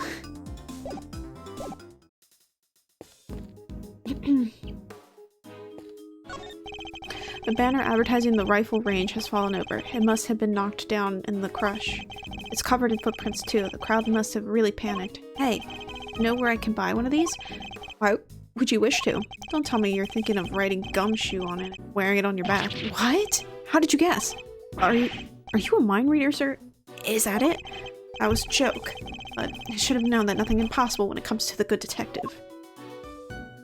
Make fun of him, he's trying. There are toy rifles lined up along the counter. Oh, a rifle range. Good at these, sir. a regular sharpshooter. I thought you said you hated guns. Oh, I don't hate them. I just don't really like them. Isn't that basically the same thing? It is. It's okay, Edgeworth. I must scour the scene and inspect anything that catches my attention. Okay. The puddle reflects the clear blue sky, all that remains of the rain. You're a regular poet, sir. Very funny, detective. How would you describe it then? Let's see, a pool of water left behind after a real heavy downpour. Just like I get left behind after a real heavy dose of Mr. Edgeworth's logic. I would say don't give up on your day job, but it seems you don't even have that down, detective. Chew, a drink, samurai dogs. It's a flimsy looking food stand made of plywood that sells samurai dogs. Hey, Mr. Edgeworth, I've got $1.50 if you know. You're not actually suggesting I subsidize you eating on the job? Oh, I didn't mean to. That is, maybe when we're done? Fine. When we have finished investigating, you can have one. And only one. Understood? Okay, Edgeworth, that's kind of controlling. Red flag. Sorry, sir. I never should've. Wait, did you say I could have one? Yes, why? Is something the matter? No, it's just... I wasn't expecting you to. Thanks, sir. It says samurai dogs, now with sakura relish. Just in time for spring. Sakura, huh? Now that does... oh, what does that taste like? Well, sakura is cherry blossoms, so I guess maybe cherries? But blossoms are blossoms and cherries are cherries, sir. Totally different things. Ugh, but you're right, I suppose. So what does sakura really taste like? This is my kind of mystery. Honestly, Gumshoe's kind of onto something. Not gonna lie.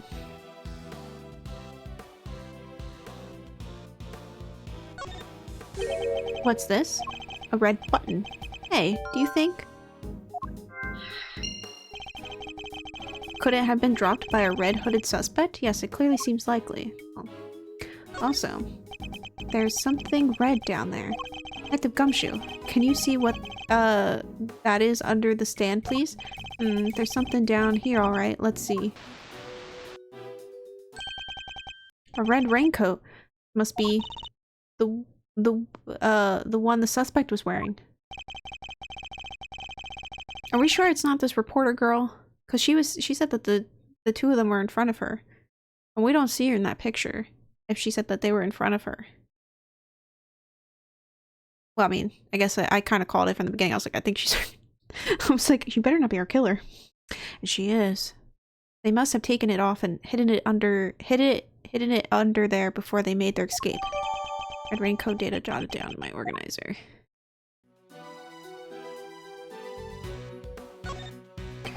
The sleeve. It's inside out. The button is missing too.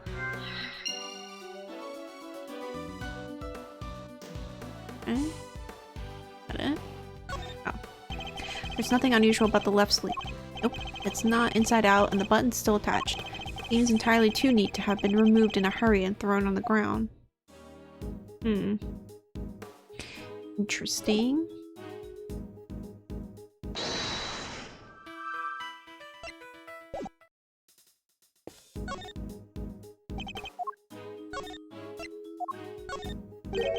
Oh, baby. Oh, honey. I got your note. I'm coming home to you in my red raincoat. What on earth was that? It's from my favorite thriller mystery show. Guess the jacket got me thinking about it. The light of my love, like a crimson star, blazing across the sky to where you are. Not the most thrilling lyrics, but perhaps that's the real mystery to be had. Can I a closer look? No, I can't. Okay. It's got a logic in it, I think. That's a red button. Right sleeve. Okay. Connect the two. The button we found seems to have come from this raincoat. Must have been pulled loose when the killer took it off. Huh, the right sleeve's inside out too. It seems it was removed in a hurry, fast enough to tear a button off, no less. I surmise our assassin disposed of their gun and bag in the trash immediately after the shooting at the president. Then they slipped into the panicked crowd and moved from the left to the right side of the spectator area. This was because they knew the trajectory of the bullet would point to a shooter on the left side. Finally, they removed the raincoat and hid it under the samurai dog stand. The killer would have needed to get rid of the coat as soon as possible, hence its hurried removal. The fact that the right sleeve is inside out is a testament to how quickly it was taken off. Yep, that and the missing button. The question, of course, is, why didn't the same thing happen to the left sleeve? Oh yeah. Only the right sleeve is inside out. Indeed. And the button on the left sleeve is still securely attached. So, what does this mean, Mr. Edgeworth? If we're to answer that question, Detective, we'll need to inspect the raincoat in more detail. Let's take a closer look at the inside of the raincoat. Detective Gumshoe. Yes, sir. Blood. They were bleeding. This is a bloodstain? And considering where it's located, I say the blood belongs to our would-be assassin. So, we're looking for someone with an injury? Not just any injury, Detective. An injury on their left arm. Huh. How do we know that? Simple. The right sleeve is inside out, suggesting that the suspect removed the raincoat in a hurry. Conversely, the left sleeve is just as we would expect it to be. Therefore, the suspect's left arm was never in the sleeve in the first place. And once we understand that, everything else falls into place. Now, Detective, there is a blood stain on the left side lining of the raincoat because the suspect's arm was too injured to fit through the sleeve. Precisely, or at least we can say that there is a good probability that was the case. Okay, wait, what? But I gotta read what I just read.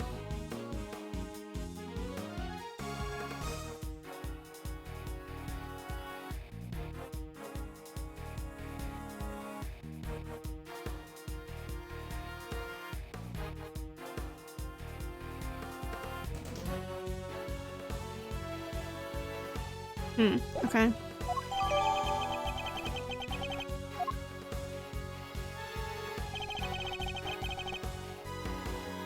Pieces are starting to fall into place. Detective Gumshoe, I need you to go and search the crowd for likely suspects. Yes, sir. Suspicious characters with injured left arms coming right up. You're even smarter than you look, Ruffles. Taking all them itty-bitty pieces and putting them together like that, you'll have your man in no time. That's Mr. Edgeworth for you. Park is still poured on off, so our would-be assassin should be in that crowd somewhere. Don't let me down, Detective Gumshoe.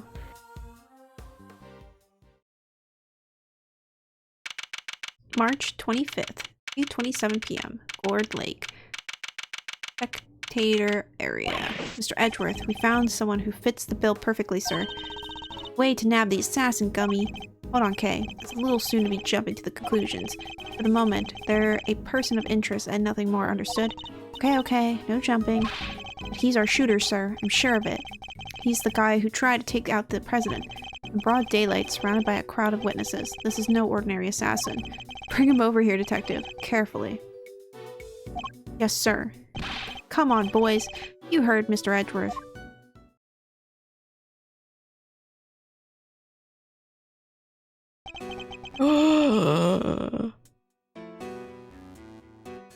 It's him.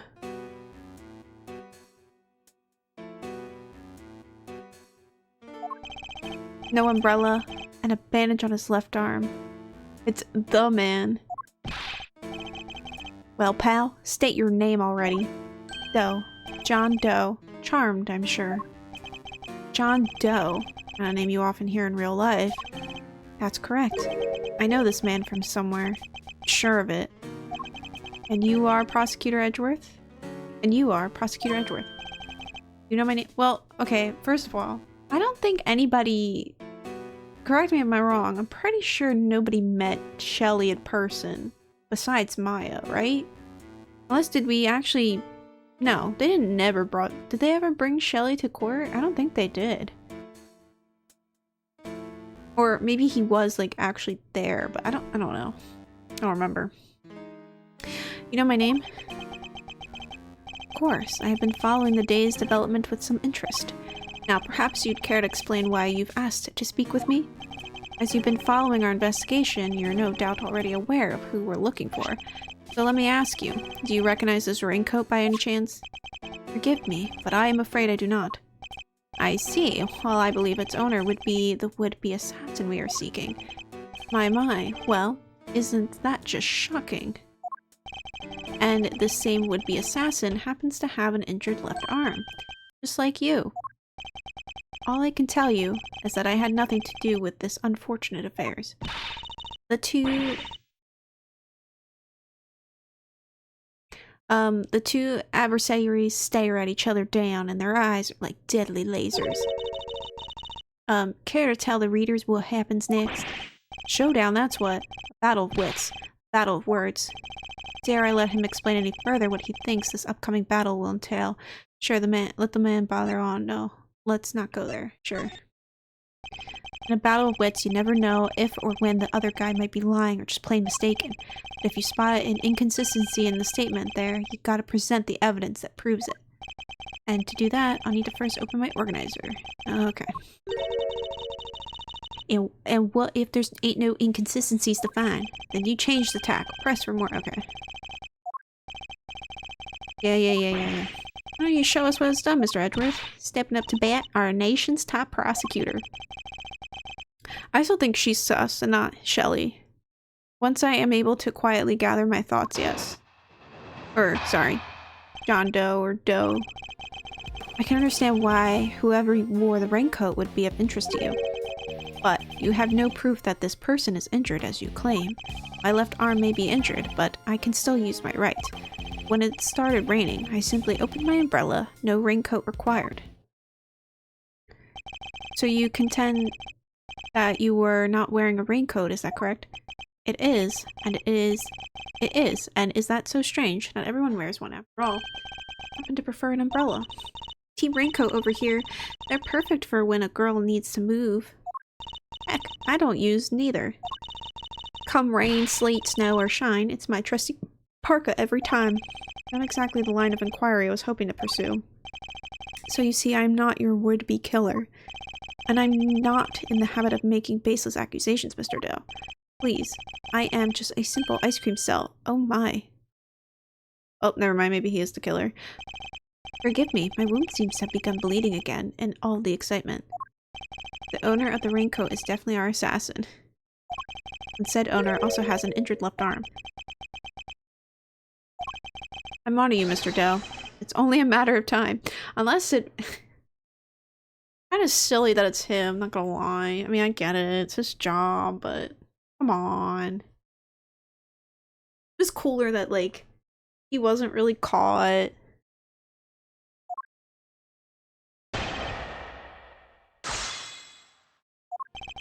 I can understand why whoever wore the raincoat would be of interest. Hold it! So you admit that whoever wore the raincoat is a person of interest? I know they are able to follow most of your investigation from the spectator area. One never thinks one could get caught up in such an awful thing as an assassination. Hold it! So you'd like to see some proof that the owner of the raincoat has an injury. Would certainly expect such a renowned prosecutor to have some. Ugh, I still don't understand how you know who I am. Come on, Mr. Edgeworth, you're famous. You probably read about you in the newspaper. I have also been observing you and your work. Let's forget. I don't believe a word he says. If I can prove he's lying, we'd be one step closer to apprehending our shooter.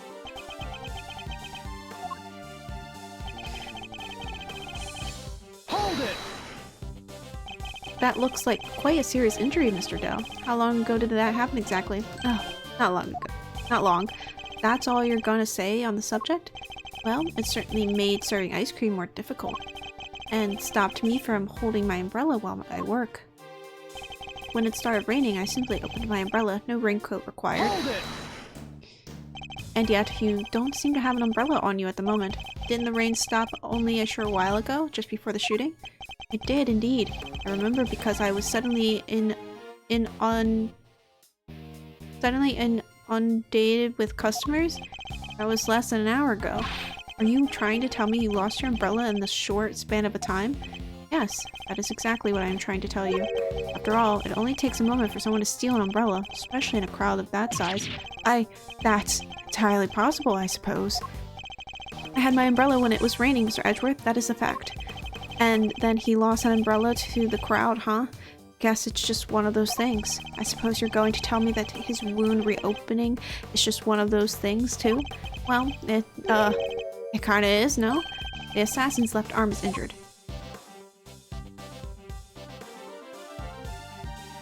Love how he just casually, like, cleans it. As it is Mr. Doe's. Why, it's even bleeding as we speak.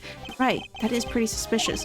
Nonetheless, we need to find something concrete that will link Mr. Doe to the crime. I should press RB or blah blah blah blah blah blah blah.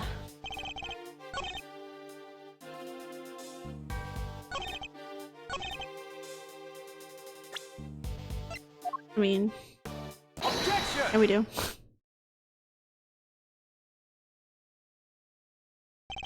You seem like a careful man, Mr. Doe, but not quite careful enough. After all, left something behind, something of vital importance. I am afraid you must have me confused with somebody else. The coat does not belong to me. Or do you claim to have some kind of proof to support your accusation? Your arm isn't troubling you too much, I hope. Your wounds seem to be bleeding again. I'll survive, although I can't pretend it's not something of an inconvenience. You have my deepest sympathies, because if it wasn't bleeding quite so bad, you could have perhaps made a clean getaway. What exactly are you insinuating? As we have already established, whoever wore the raincoat is injured, and now I can prove that person was you, with this decisive piece of evidence. No, the ice cream's melting. You see, Mr. Doe, there's a small amount of blood on the inside of this raincoat. Blood that belongs to our assassin.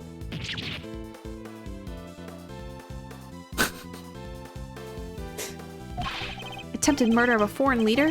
Causing a diplomatic incident? They'll throw the book at you. You can give us the silent treatment all you like, but we don't need you to talk. A simple blood test will give us the answer we require. All it takes is for us to compare the blood on your bandages with that on the coat, and that will be that. We have the evidence. Why don't you make it easier on all of us and come clean? Admit that you were the one who attempted to assassinate the president of Zangfa. I am not your assassin. You're stubborn, I'll give you that. But if this were a game of chess, you would already be in checkmate. Now do the honorable thing and admit defeat. I want the cheat code he uses to respawn his ice cream. He doesn't look like a man with no moves left to play. Very well, you have me. I'll admit it, I was wearing the raincoat. He confessed! Say the word and I'll slap the cups on him right now. But I did not shoot the president. What? Mr. Edgeworth, the only thing you could have proven is that I was wearing a particular raincoat, and as far as I'm aware, that is not a crime. Ooh. I am no assassin. I am a simple ice cream seller. One who happened to be wearing a red raincoat while watching the president speak. I was as surprised as anyone when his bodyguard sprang into action and the shots rang out. That's when the spectators panicked and started running and screaming for their lives. Maybe it's not him.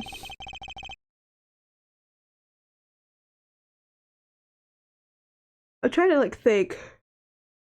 I feel like we have to talk to, unless these characters recur, I feel like we have to talk to the Rook and Knight guys at some point, but I don't know. Now, are you finally satisfied that I am telling the truth? As if your story stinks. You don't scare me. The evidence is on our side, you know. Look, it's right there, plain as day, the assassin. And they're wearing a red raincoat. Intriguing, but that is not me. Oh, come on. Tell me, Mr. Edgeworth. Do you really think I was the only one in the entire park wearing a red raincoat today? I do, actually. But then why? Why does he seem so sure of himself? See, Shelly ain't that stupid. Come on. He's not stupid. A simple ice cream seller, but a knowledgeable one, I assume. On the subject of ice cream, at least. But of course, ask me anything you wish. I don't know the first thing about ice cream. You know what the, most important thing about making ice cream is, of course? Mr. Edgeworth. Why the most important thing about making ice cream is to approach it with a virtuous heart. And what does virtue have to do with anything? Without proper, reverence for the craft, I'm afraid all you'll ever make are sweetened crystals of ice. There, I hope that you now see. I am nothing more than an ice cream seller. One who happens to be wearing a red raincoat. Hold it! Why a raincoat? Why were you not using an umbrella?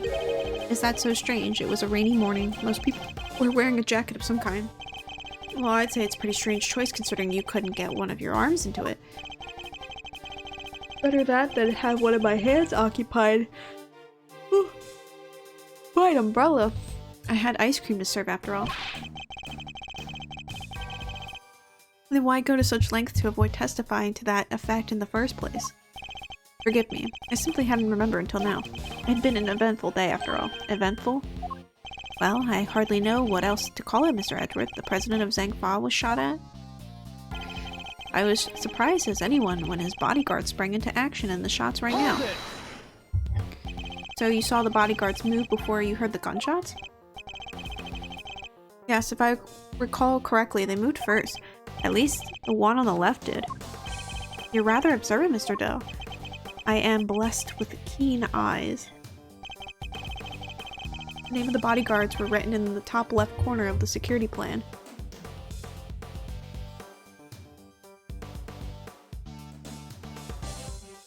Oh, did the knight get shot at? Or, I don't know.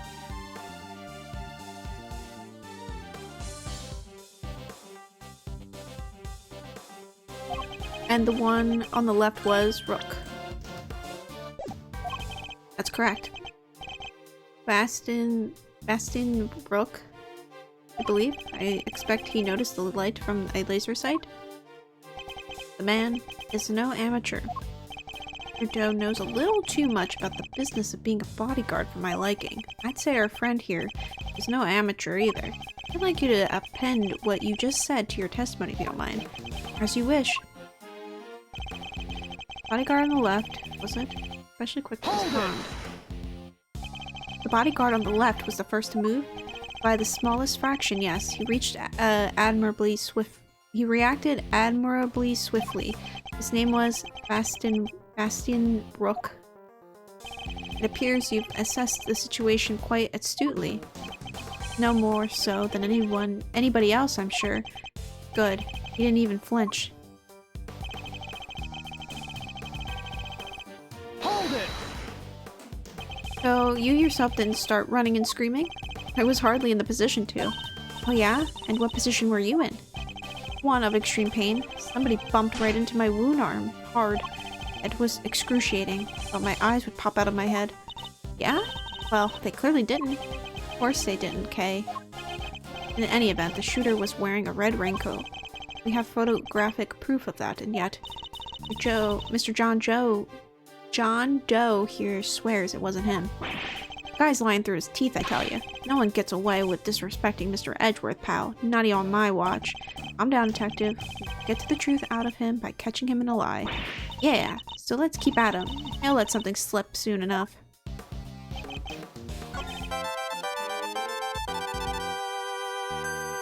Hello, Wild. Thank you for the raid. Whoa, hello. Whoa. Roller.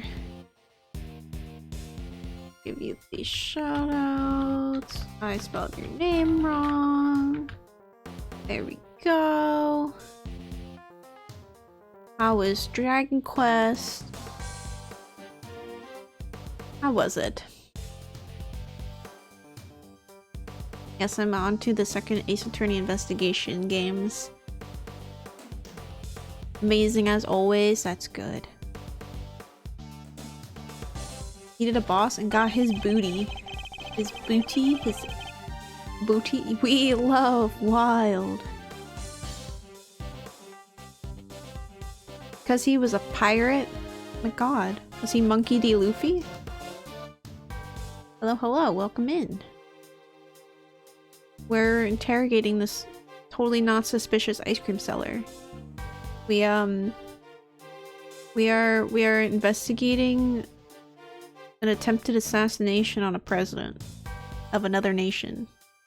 And the ice cream seller guy is suspicious AF. Wild seahorse appeared. Oh my god. Hello Tiny. Hello Ingrid. Hello Naira.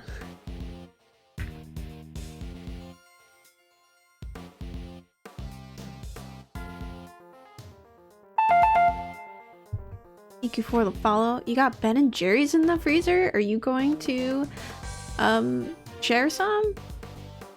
And I kutsu?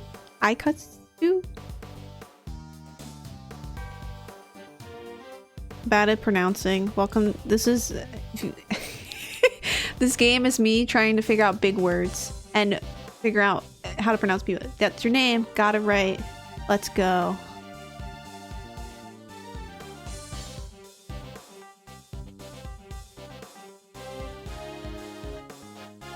Don't feel bad if I ever pronounce any of your names wrong. Don't blame me. It's probably my dyslexia. It's probably my dyslexia. Apologies. Y'all stay aware. It is cookie dough. Cookie dough. Oh, stay aware or stay away. No, you better share some. That is something you share with the crowd. You don't hide that.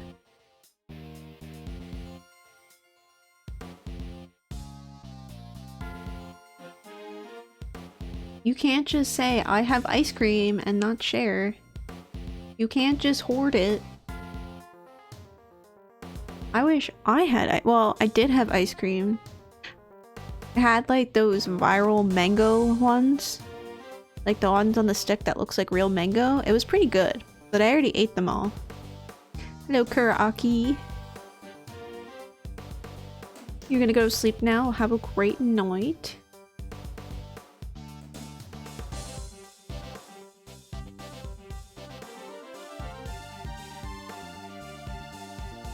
Share that? I already ate it all though. That was like days ago.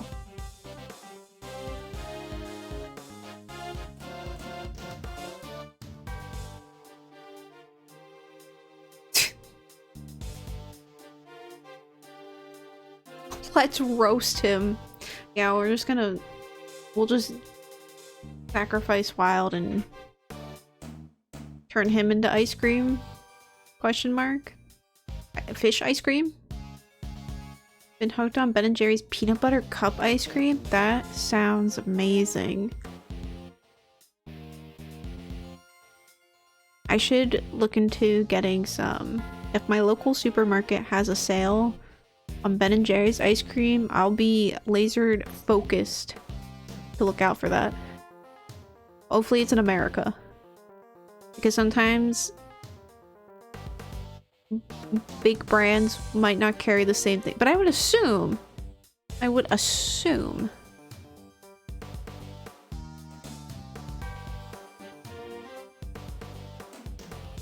Ingrid provides the fire and you provide the food.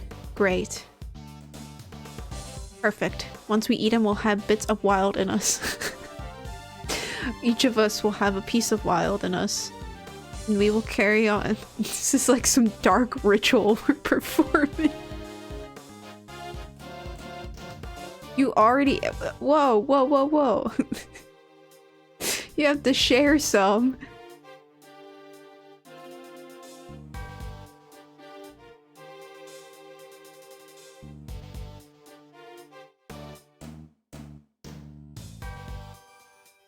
Go get your frozen Ben & Jerry's cookie dough though, Wild. Go get it. Go get it. This is a very hostile environment.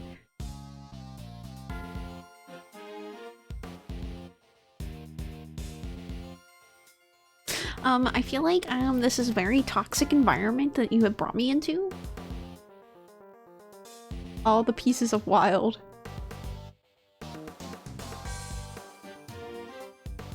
Yeah, Wild literally said Overwatch, SMH.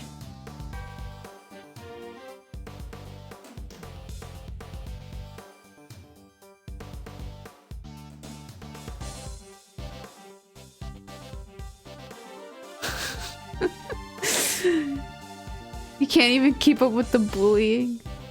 At least Craig isn't screaming at me when I comment. Exactly. Exactly. See?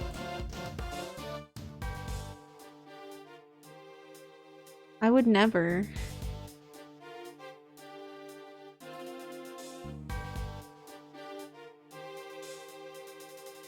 What is it like? You announce you go to sleep and then you message again, and while it's like, go to sleep, go to sleep, go to sleep. Is that how it goes?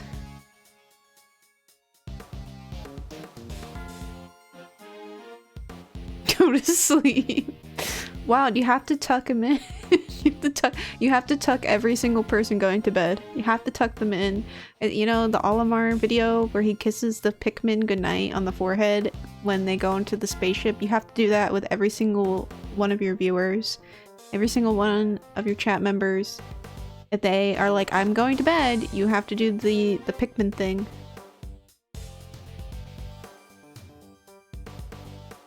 You have to. How can Kuraki go to sleep if you don't kiss him on the forehead?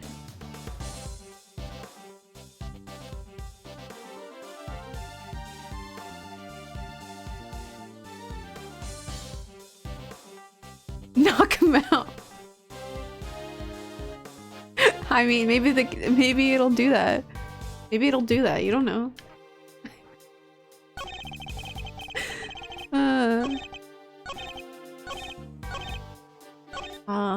I'm trying to find the contradiction and I couldn't do it.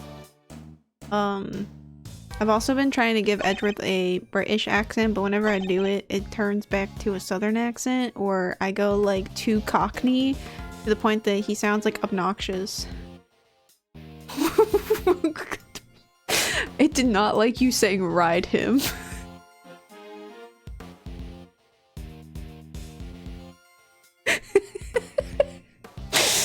This horse is aggressive, you know, like those the horse girl movies where they tame the wild horse. That's like wild, you know, it's like the horse girl, and it's like the really like untamable horse, like nobody, but she has the power of God and anime on her side, and the horse is like, okay, you're pretty chill, like we can get along.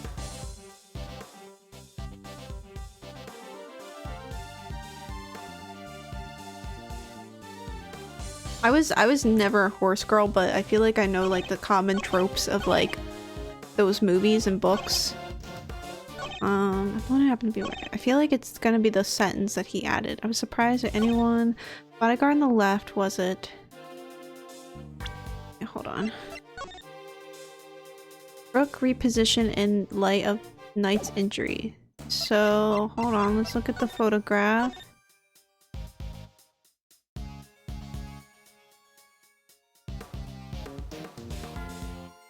I feel like the one on the left, especially quick to respond. But I feel like let's cover for Lakeside. Eyes on this area.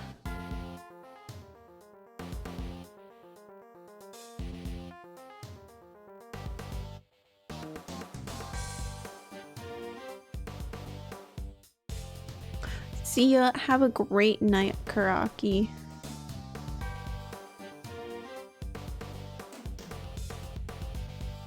Thank you for clocking in, Wild.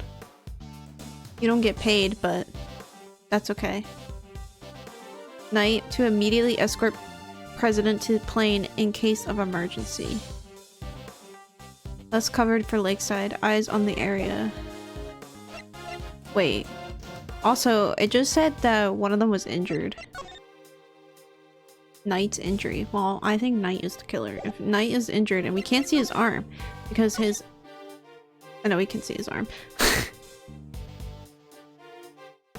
Never mind.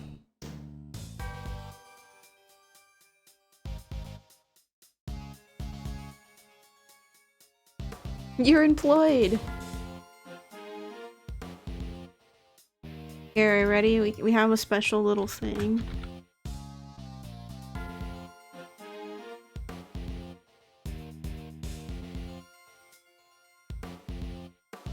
There you go. The best payment of nothing. I look forward to torturing you tomorrow.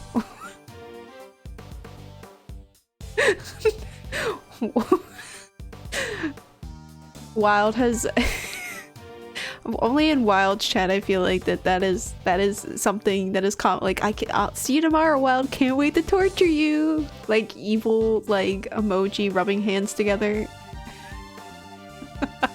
Rubbing hands together.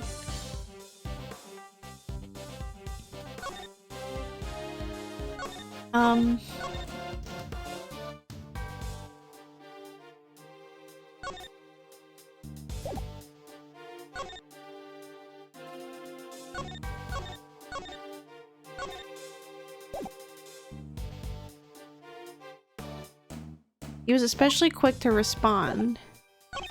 That's when this, okay. Why isn't anyone his bodyguard spring into action? I feel like it has something to do with the floor plans. Okay, well I accidentally did it, but I kind of knew I had to do. I didn't know what it was. Craig, Wild bullied us? When doesn't he bully you guys? Let's be fair. Alright, now that Wild's here, I feel like I can channel my inner British. As I suspected, you are more than what you claim to be, Mr. Doe. Whenever Wild's in the chat, I think I get the bravery and I can channel the British. The British. You overestimate me, Mr. Edgeworth. Oh, then tell me how a simple ice cream seller knows one of the presidential bodyguard's names. I don't think that's very British, but you jest, surely. Surely you jest. You were the one who spoke their names aloud. Rook and Knight, was it? Objection! We only know those names thanks to the security plan. Oh, you sus as fuck. British. Oh, this fake Brit. Yeah, I already pulled the evidence out that Wild was actually American, and he is did you hear how I said that? American? He's actually American, and he's secretly like pretending to be British, and then his accent is actually like really fake. Wild just straight up ended when I joined. Wow, it's so rude.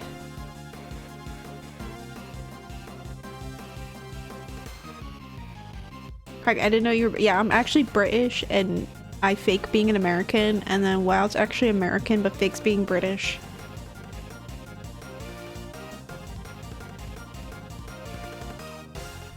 Oh, you sus as fuck. Oh, you sus as fuck. You only know the plans thanks to security plan. But look closely, only their surnames appear. Yet we all clearly heard you say the name Baston Rook. How did you come to possess such information? Information ourselves didn't have.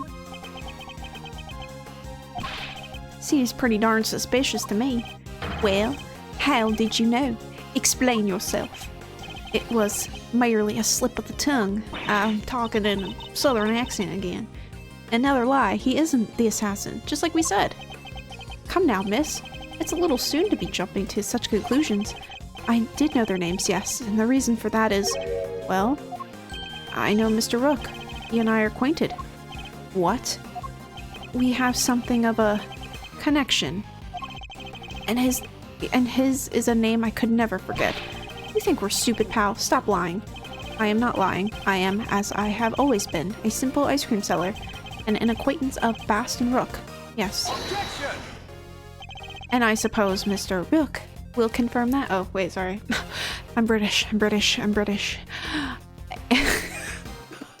it, bruv. I can't.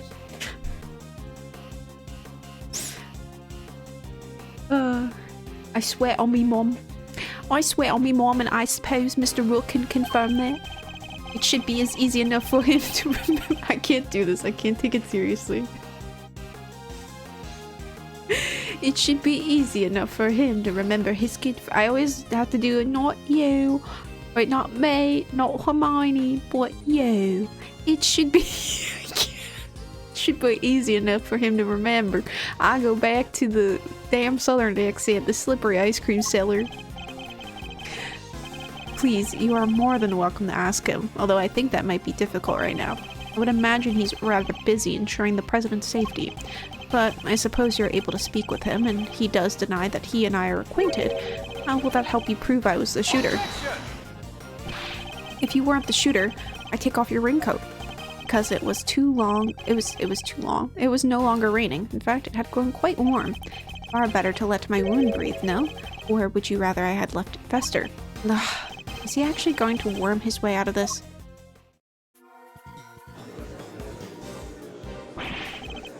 What are you waiting for, Mr. Edgeworth? Hurry up and arrest the man. Oh, sorry. Hurry up and arrest the man. Payne, was it you? Are you the assassin? I'd play the newer Ace Attorneys if they were Craig-lated. Oh, so true. The newer Ace Attorneys, I haven't played 5 or 6. Those are the only ones I haven't played. But I played every other Ace Attorney. You really want to play the Professor Layton one?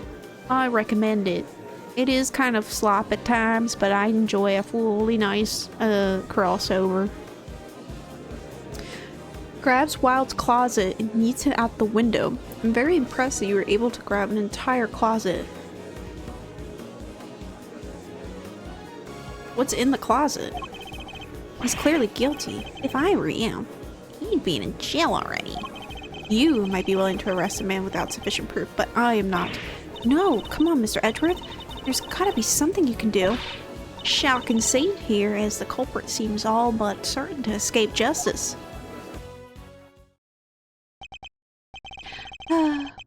What if he went, Laysai? Laysai.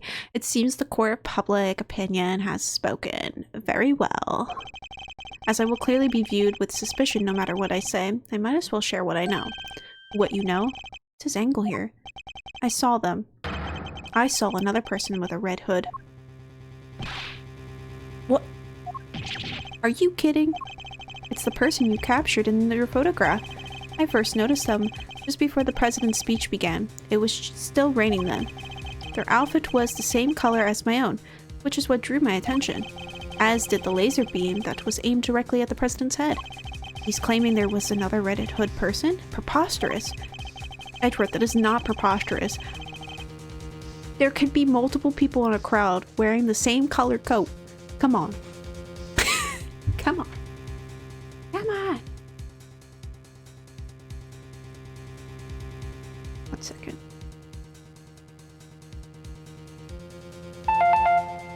Thank you for the follow. Whoops, I clicked something. There we go.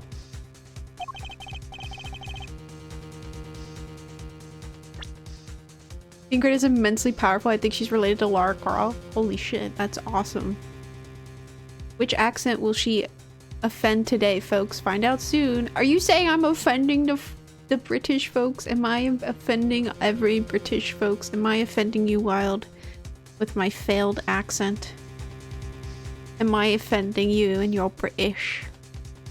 Okay, just do a very Jersey accent, or a very just American accent, and we're even.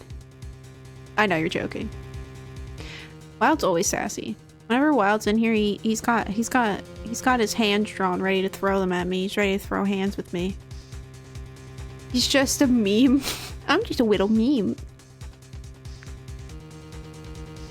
As a refined British lady, I'm delighted by your accents. Oh my god. I'm so flattered. See if Tiny approves and I feel better. I know someone just maybe. So naturally I removed my raincoat. That is even more sus, but so not only did you see the assassin, but they were wearing exactly the same thing as you? Somebody should change. Huh. How very convenient. Yeah, how convenient that the assassin happens to wear the same thing as you on the same day as the president is almost assassinated. Wild's real name is Karen. You're gonna assassin later tonight. I want to speak with your manager. I'm the manager. I had thought you might find it far-fetched, hence my not mentioning it until now. I know you law enforcement people are very skeptical types. You would never have believed me. Especially not if I had said that the shooter was standing right next to a certain prosecutor. Well, I know you didn't mean me. I wasn't even summoned until after the shooting. No, not you, Mr. Edgeworth. Payne. Your colleague over there. Huh? Me? Yes. Photograph will prove it, I am sure. See? Right there, in front of the person with the red hood. That's me, yes, but What exactly are you saying? What's his endgame here? As I mentioned, I have been following your investigation with some interest, Mr. Edgeworth. And while pondering the details, I noticed something strange. Strange? What exactly? Come now. A man of your talent should be more than capable of spotting a contradiction such as this. I'm afraid I don't follow. The picture shows the chief prosecutor, Mr. Payne, and the shooter. Oh. BRB? Okay, go get your ice cream. Go piss an ice cream.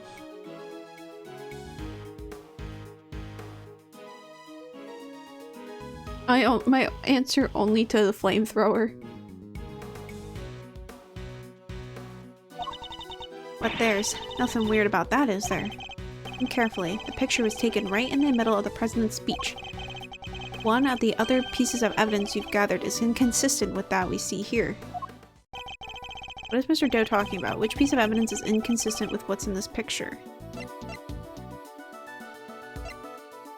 I'm going to assume it's probably the tape. Let's see. This president wants to thank us personally. He's pretty pleased to be able to put the Holy out to us.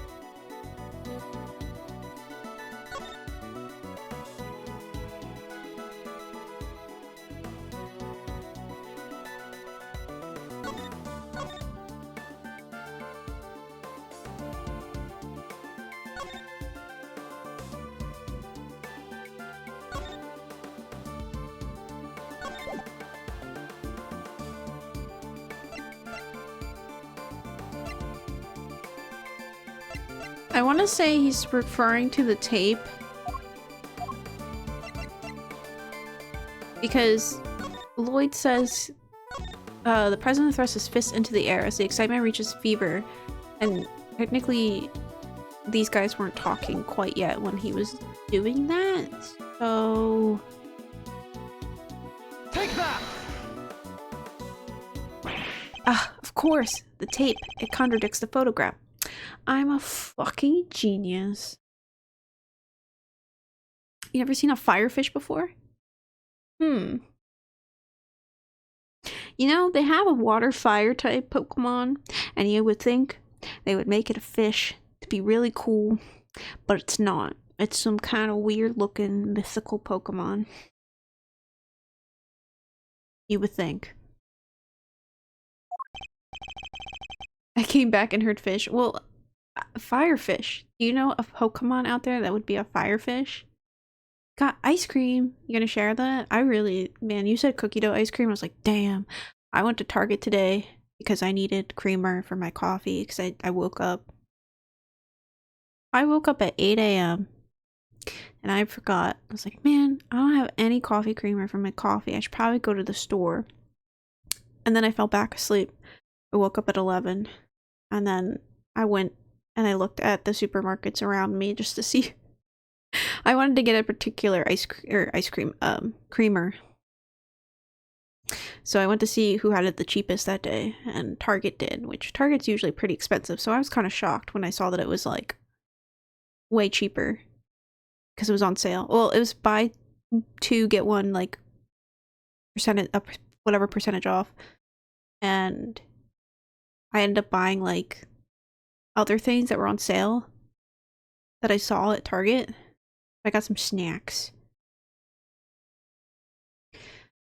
Oh, I can have some? Yay. Ties wild shoelaces. Ah, so you've noticed at last. What's he going on about, Mr. Edgeworth? Someone's missing. Someone who should be here.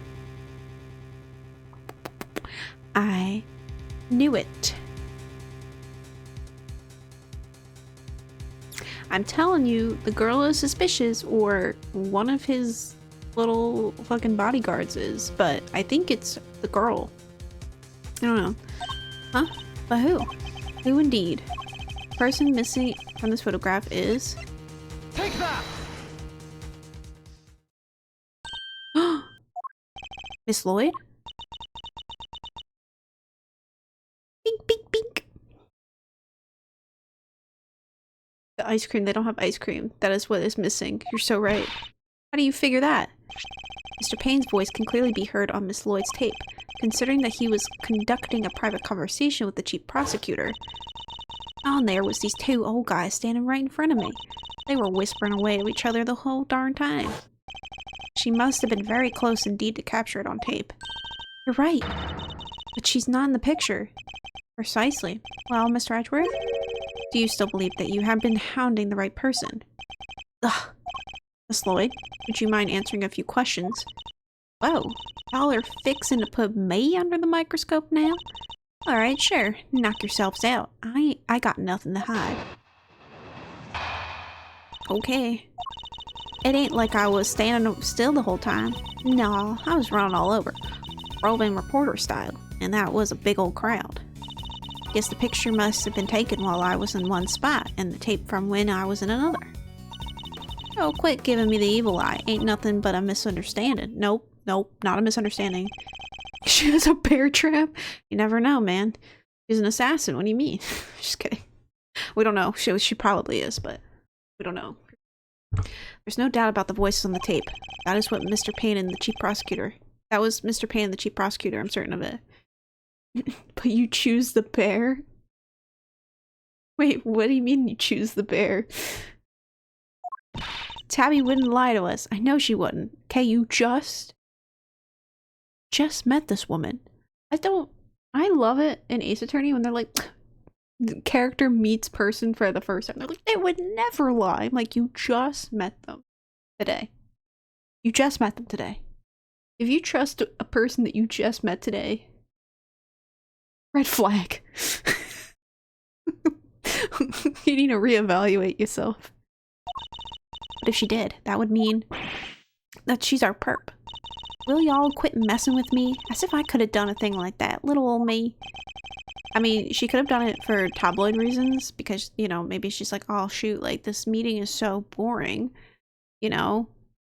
Like this whole like speech is so boring, like let's up the ante and cause like a like attempted murder, you know? You trust your ice cream? My ice cream, yeah, Tiny's ice cream, excuse you. I might be inclined to believe you if your testimony didn't contain a glaring inconsistency. It does? I thought it was pretty good. Seems like I have no choice but to present her with the evidence and expose the contradiction.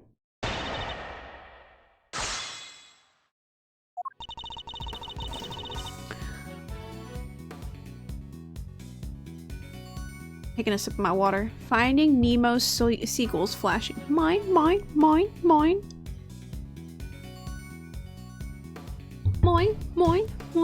Man, now I want a snack. I have jalapeno popper dip left over still that I made last weekend. But it's like, you know, I'm only one little person, so I've been like eating at it like slowly throughout the week. You trust everyone in chat besides Wild. Understandable. I get it. Ooh, I wish I had cookies. See, I don't normally... Well, I did have a sweet treat earlier. I was like, I don't normally like have sweets in my apartment. I did get like a chocolate wafer protein thing that's kind of sweet. But I don't really have like a sweet tooth as much. But now I'm craving it because Wild's ice cream. JK, love you, Wild. Fair enough, have a good day. Wild's exiting stage left. Hold it! Why would you be moving around if your main aim was to record the president's speech? What now? How do you mean? Surely the speech would have been best recorded from a single consistent position. Well, see, that is oh yeah, ambience. That's the word I was looking for. Gotta capture the ambience. Can't put that electric atmosphere down in a print if I don't have a bunch of it on tape for inspiration.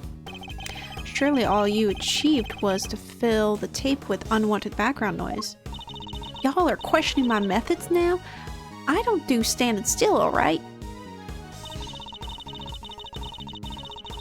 Hold it! You were running all over? Where exactly? Here, there, and everywhere, I guess. What? Y'all don't know what all over means? You think I remember exactly where I was and when in a crowd like that? What do you all want from me? I'd like you to at least tell us whether you were to the left or the right of the stage. Left? Yeah, left, I think. The suspect in the picture was on the left-hand side, too? Coincidence? I think not.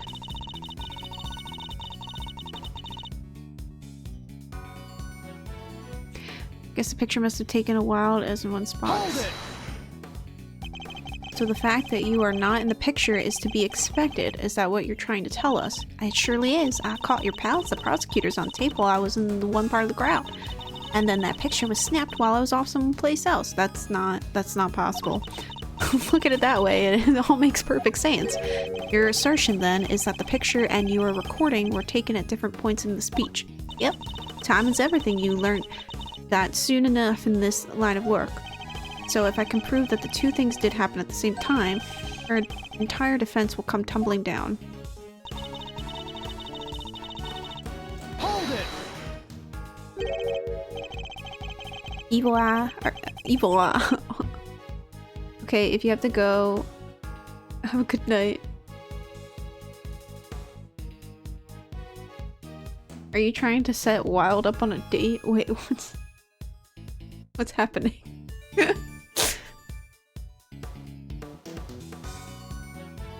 Yes, she is.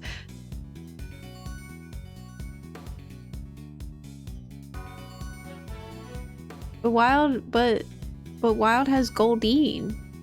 Wild has Goldine already.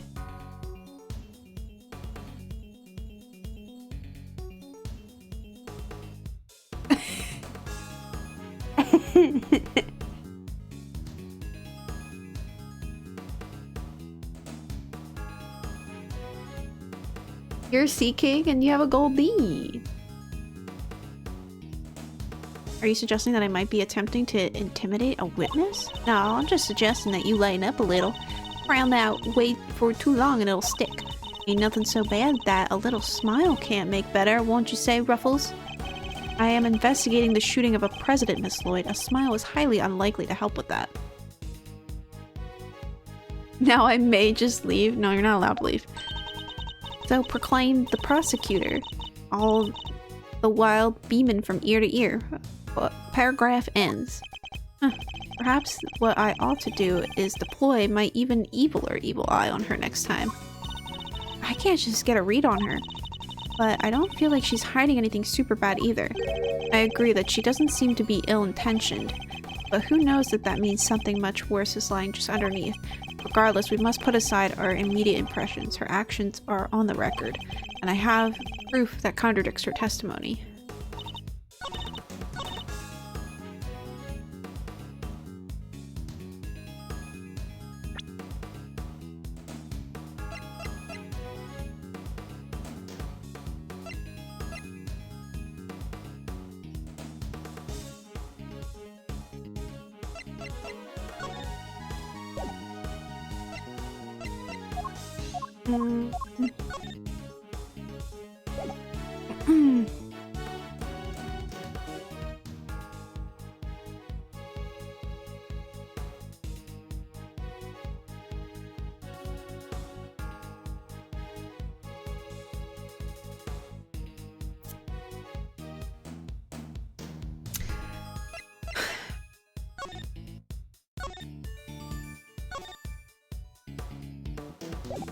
It wouldn't be that because we don't know if that's her. But I feel like it's the recording because it's like, if you're saying you weren't there, I mean, I guess, but there's no way.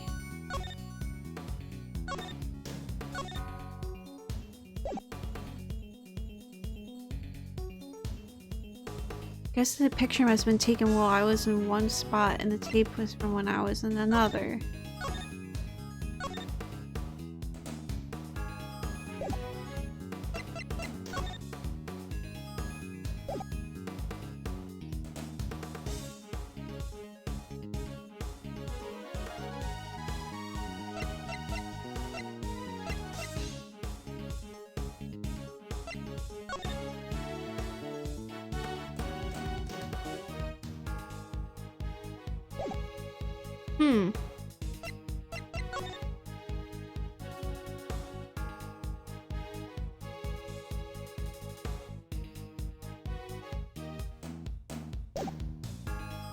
The picture must have been taken while I was in one spot and the tape in the other.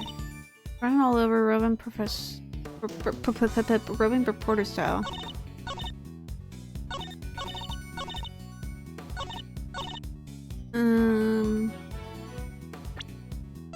I still feel like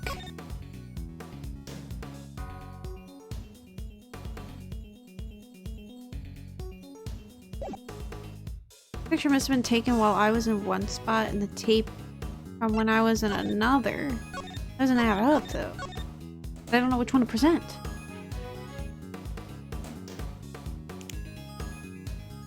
There's gotta be something that proves that she was on the side. Where was the meeting scheduled just after the speech? President wants to be behind him. President thrusts his fist in the air and excitement reaches fever. You shall crush the wicked with righteousness hampered and bang.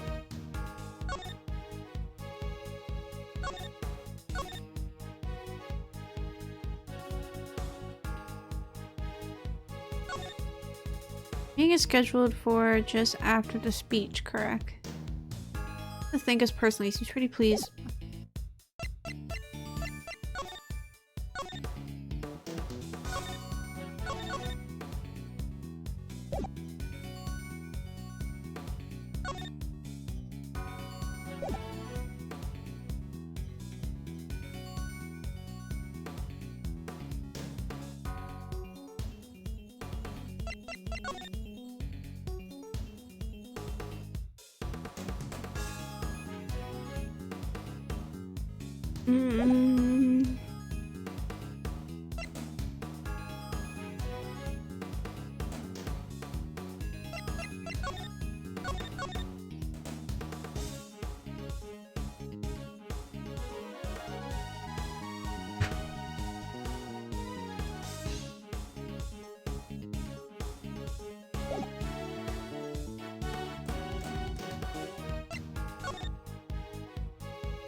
Thank you for the hydrate. I want to say the picture because it shows him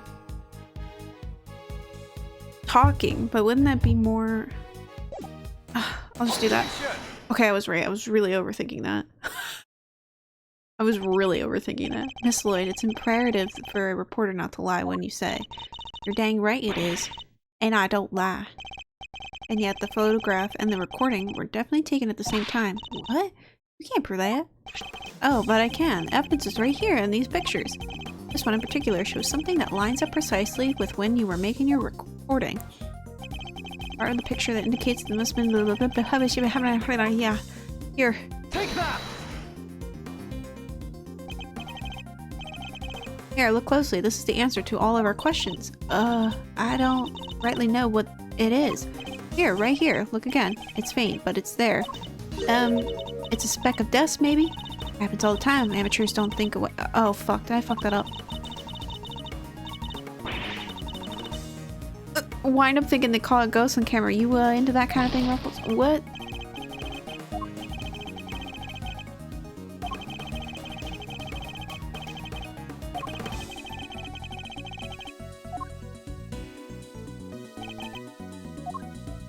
Oh, this? Take that! Him? See here? The president has his fist right— oh, I was literally like, you can see them talking, right? So I thought that was it, but it was literally just him.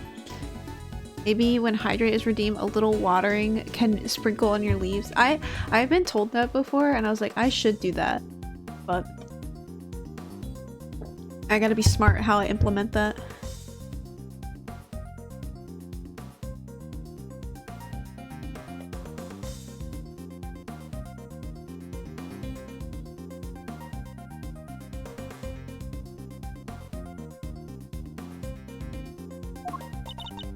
And what about it? Would you be so kind as to play us the tape again? No. See, it ain't that simple. What if I were to tell you that you don't have a choice? You don't make it easy, do you, Ruffles? Remember, we are concerned with the moment the president raised his fists. I can probably do it through, either Mix It Up or, I would probably do it. You could do it through Trigger Fire too. That's how I do this. Some of my redeems though are kind of like broken for some reason. I don't know what happened. I had to go look on Trigger Fire, but something happened. No criminal organization, no matter how big, is above the law. President thrusts his fists in the air as the excitement reaches fever pitch. There, that's the movement right there. Correct. We've now confirmed when it occurred in the recording. Which means Abby should be in the picture too. She is, right there, for all to see. Or Miss Lloyd is in fact the person with the red hood.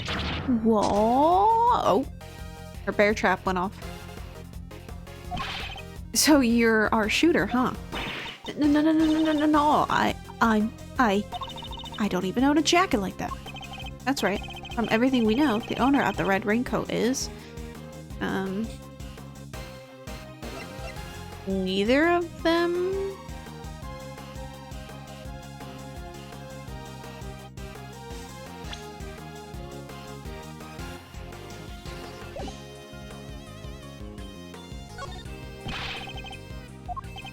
It doesn't?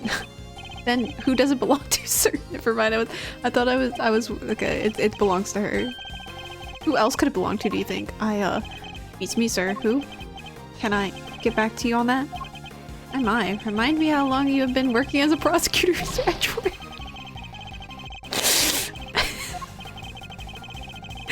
I'm being really stupid right now. It's just funny though, it's Tabby. No?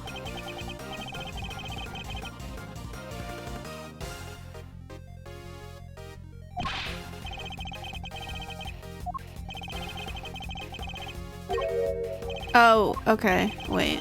Oh, okay. Literally, I thought they meant in the picture. I meant in the picture. Ah.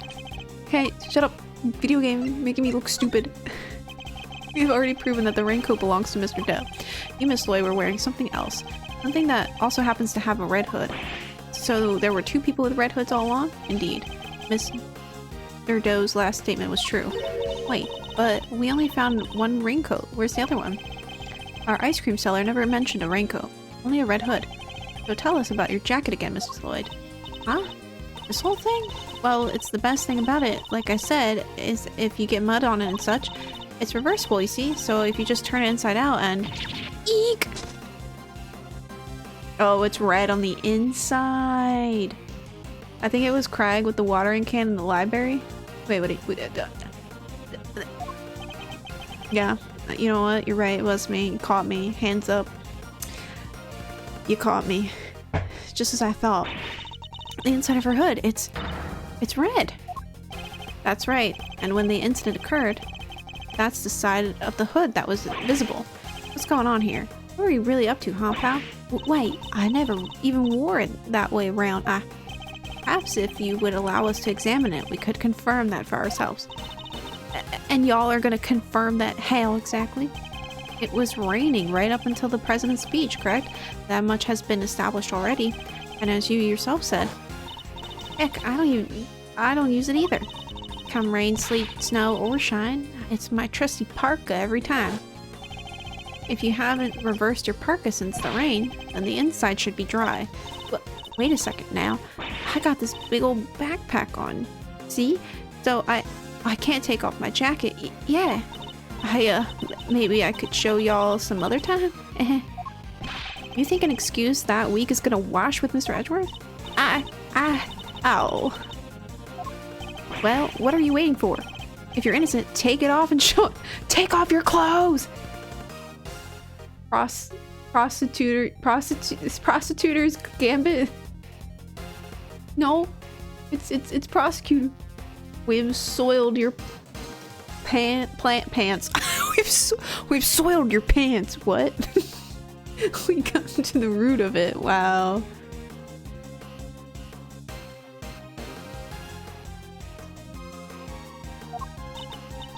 It wasn't me, I swear. I never shot the dang president. I could never.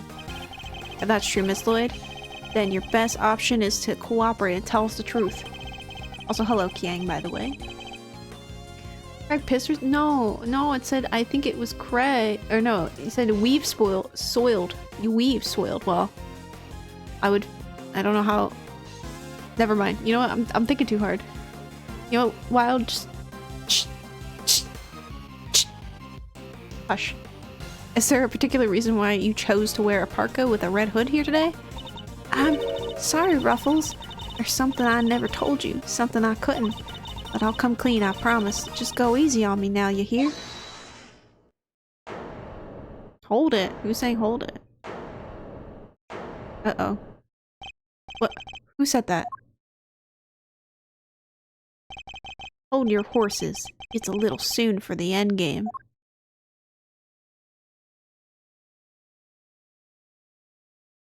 I knew we had to talk to his bodyguards. I'm like, they've got unique looks. There's no way we don't talk to them. That goes for you too, Mr. Prosecutor. You lost this one. Wait, you lost this one the moment you made your opening move. One of the men from Kay's photograph. Guess I'd better introduce myself. Wait. What? Bro wishes he was Ocelot. Bro wishes. He wishes he was. He fucking wishes. He doesn't have two guns. He only has one stupid gun. But also, that is literally like the gun. This is our killer right here. You can't tell me. Bro is casually just like, okay, sorry. No, it's okay. I forgive you, Wild. It's almost Christmas. I forgive you. The name's Bronco Knight, and the president's personal bodyguard, and second in command of his security detail. Eek! Point that thing someplace else, pal. What the heck's wrong with you? Sorry, can't help myself. It's just too much fun being this good. Yeah, he's definitely our killer. Horace Knightley.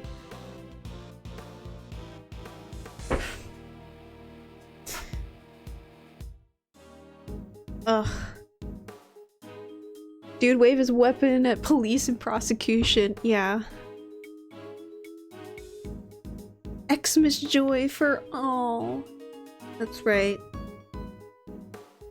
I forgive you, it's Christmas. It's almost Christmas. Well,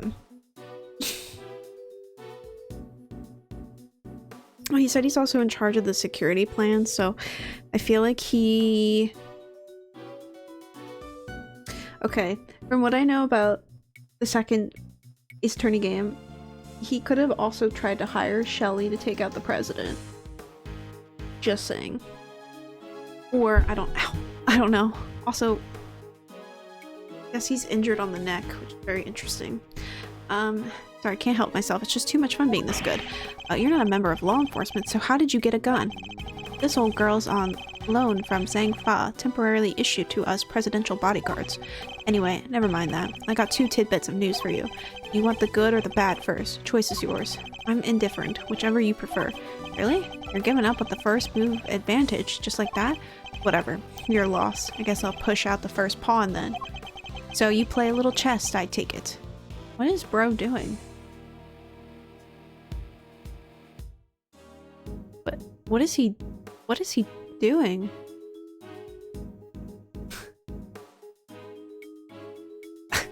Like, what is that hand motion? What is he? I'm doing it.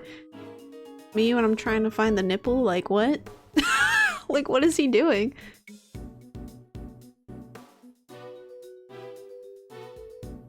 But almost Christmas doesn't mean it wasn't Christmas. He's pinching the air. Yeah, he's pinching the air, but his eyes are closed, so he's looking for the teat. Trying to form a thought? I think he's trying to find the teat. He's pinching the teat. So you play a little chess, I take it. Fellow fan are you, Mr. Red Suit? The name's Edgeworth, and you could say I dabble. Duly noted, Mr. Edgeworth. Alright, I'll start with the good news. The president's okay. Didn't suffer so much as a scratch. He didn't? That's a relief. Particularly for the young lady here. That means there is no longer a murder charge on the table. That is good news, huh, Tabby? Yeah, 'cause I'd never... Now for the bad news. The only reason the president's alive is because we bodyguards did our job. One of us did, you know, our boss. Put himself in the line of fire. You're referring to your colleague, Mr. Rook? Yeah, it's game over for him. Oh, shit. No way. Rook is dead? A genuine loss. So, you're saying that Tabby... Yeah, your friend here killed my colleague, my brother in arms. Oh, heck no. I didn't do it. I didn't kill anybody. I could never. I'd shut my mouth if I were you, murderer. Sure, we did what we had to, sacrifice one of our pieces to protect the king. But to lose someone like him during a castling, it's a real shame. Castling? What's that even mean? It's a chess term. Very simplistically speaking, it's a move where a rook switches places with the king. Then why didn't he just say so? Mr. Knight, was it? Yeah? What? We'll need to see the victim's body right away. And if possible, I'd like to ask the president a few questions. Sorry, no can do. And why not? That's the third piece of news, and it's the piece you're gonna like the least. Oh, you said there were only two. The National Police Force of Zhang will be handling things from here. That means he's back. What? You better be kidding, pal.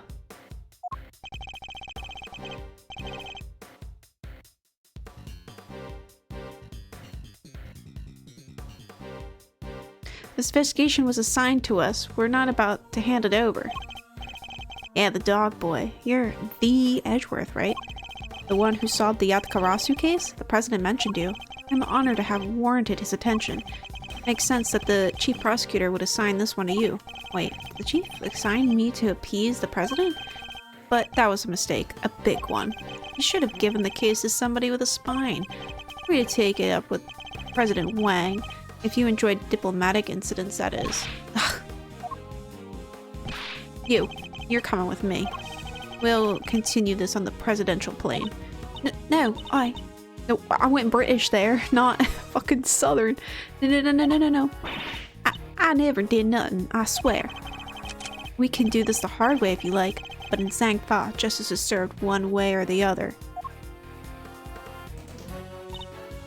Ruffles, come on. You gotta help me out here, please. Miss Lloyd. She was the one in the red hood. There's no denying that now. But I can't help feeling we still don't know the whole truth behind this case. I'm innocent. You gotta believe me. Can I really let this happen? Is this really how it ends? The look in her eyes, the crack in her voice as she begs me to help her. This is no act by a criminal. She's genuinely scared. And if I let him take her, we'll never know what really happened.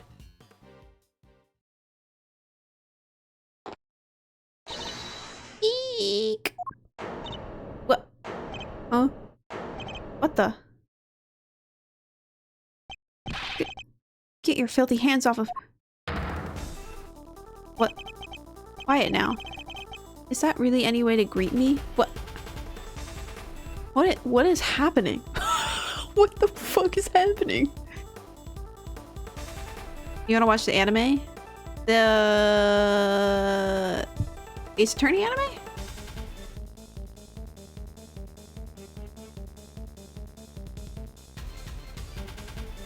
Good old Shelly. Good old Shelly.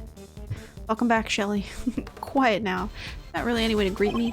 Your neck has barely begun to heal, and you've already forgotten who I am. I'm disappointed. Oh, Shelly caused it. What? It's you! Ah, so you do remember. What do you think you're doing, pal? Put the knife down and give it. You've got some nerve pulling a stunt like this in front of a bunch of police officers. Don't even think about it. You don't want to stand a chance against this guy. Who are you really, Mr. Doe? Let's just say that I'm no simple ice cream seller. Yeah, so the Ace Attorney anime covers, I think, only the first 3 games. This one's a spin-off series based on Phoenix's rival Edgeworth. his enemy slash lover slash... Yeah, you get the picture. They're totally not in love or anything. They're totally not in love or anything. They're totally not in love or anything. Enemies to lovers. Exactly. Ken gets it. I wonder, well, I mean, I don't remember if the anime was successful or not, but I wonder if one day they'll ever like do the Apollo trilogy in anime form. Let's just say that I'm no simple, well, I mean, I don't know if it's called the Apollo trilogy exactly, but I think it's like Apollo kind of centered, I guess. Phoenix burdened Edgeworth with complicated feelings. Exactly. I'm unnecessary feelings. Pretty sure it's named Apollo Justice Trilogy on Steam. Oh, it is? Okay, okay. I wasn't sure. So I know they have that other girl that shows up or something. Let's just say I'm no simple ice cream seller. Guy's a pro, a hitman. His name is Shelly the Killer. What? You can't just dox a killer. You can't just dox his name like that. That's rude. John Doe was like his VTuber name, and you just like dox his real name. That's not cool, dude. First, VTubing 101. My immersion is broken now. All of my funny ice cream seller VTuber. Are you telling me that's his real name and now I know everything about him and my immersion is broken? That's fucked up, man. That's so fucked up. A killer? There's not a legal professional in the country who doesn't know that name. An assassin capable of taking down any target, any place, any time. This isn't the first time our paths have crossed. Is Shelly's real name? I was under the impression it was his previous VTuber identity. Yeah, I'm pretty sure, yeah, that was his, like... That's like his, like, stripper name, you know? Like, you know what I mean? His porn star name, you know? It's been too long, Mr. Edgeworth. But of course. Is that all, like, a VTuber name is?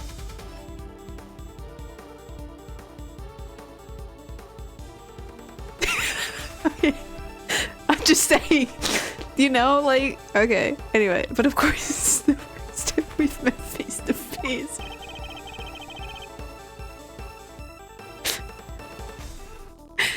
I think I would be, oh, I don't care. I would be hated by the VTuber community if I was saying shit like that. You're the assassin we've been looking for. In a sense, yes, certain someone did indeed hire me to carry out a contract. And that contract did indeed specify that I was to assassinate President Wang. Okay, so he was going to, but he failed. And I feel like something prevented him. But I feel like somebody else killed Rook. So either wannabe Ocelot Revolver here, or the president killed our man Rook. Difference between VTubers and OnlyFans people are the VTubers show their voice and OnlyFans show their feet. No, but I was saying like porn stars. You know how like porn stars have like names? Like they have like, they make like new names for themselves? That's what I meant. Not OnlyFans.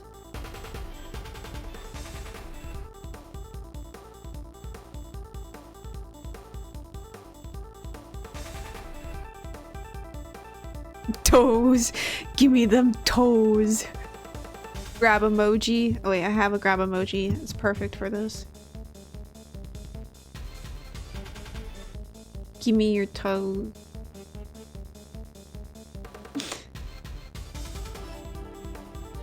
Give me the toes. I swear I've seen his picture in one of my old files before, but how could I have been so careless? My bandage proved useful for bringing a knife into the park undetected, but I miscalculated certain other regards. You didn't bring a gun? I see.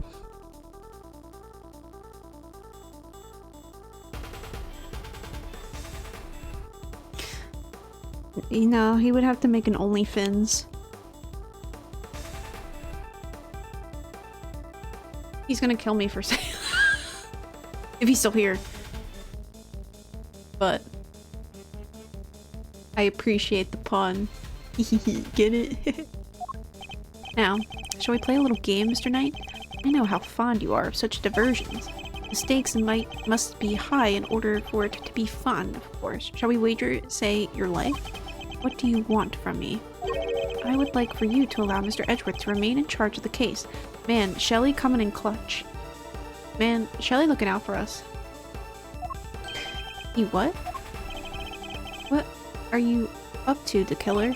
I would simply like our mutual friend to see things through to their conclusion. Huh? But why? Bastion Rook was a man of great skill, one with whom I felt a certain connection. Oh my god. They were lovers. And they were roommates. Dude, tragedy. Tragic. They had a connect. I mean, he probably hired him to kill the president, but also, what if they were lovers instead? Wouldn't that be better? Yeah, enemies to lovers. Get it? I think that would be so much better. It's only like who? Okay, like I'm just saying, like, why would you say one whom I felt a certain connection? Why would you say that?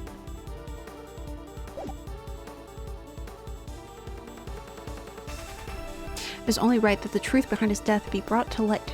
A connection to his pants. Imagine, well, my eyebrows are doing the up and down motion. Just imagine that. With Mr. Rook's departure, the case is now yours to investigate, is it not, Mr. Knight? I'm simply asking you to transfer that authority to Mr. Edgeworth. It's not something worth losing your life over, surely. You're just using the investigation as an excuse to get close to the president. I am? Am I really? I suppose it is true that in order for the investigation to proceed, we will need to enter the presidential plane. You think I'm going to let you near him? I'm his chief bodyguard. Are you? And here I thought you were only second in command. Rook's not around. That means I'm number one. I wonder if you have what it takes to step into such capable shoes. You. Of course I do. I'm the leader now. Me. If that is indeed the case, then I would ask that you make a choice worthy of a leader. Will you needlessly throw away your life? Or will you allow the investigation to continue? Are you really doing this to gain access to the president? Does he even need to? What is he plotting? You have no objections, I trust, Mr. Edgeworth? Come, let us continue the investigation. What do we do, sir? It would seem we have little choice but to do as we are told.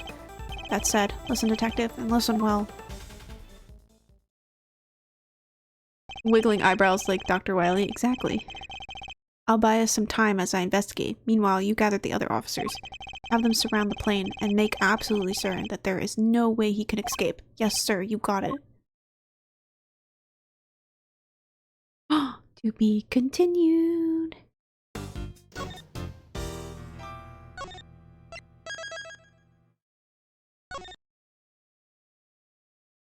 How long have I been streaming? 3 hours? Hours. I don't know if I'll wrap it up here. Try not to stream for too long. 3 hours and 5 minutes exactly. Exactly 3 hours and 5 minutes.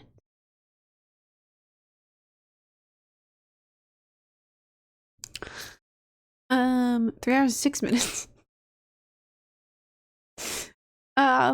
Maybe I'll just end here so I can stay on the dot of when I want to stream. I'm trying to just do like about 3 hours-ish streams. Because the case is probably going to be like, you know, it's probably going to be the second half of the case, and I think that's enough time. So, that's fair. Let's, find someone to stream, to raid. Detroit is playing new, not new, is playing the collection. The Star Force collection. The Blogna playing Mario Sunshine with crowd control. Someone's playing Goemon? Hold the phone.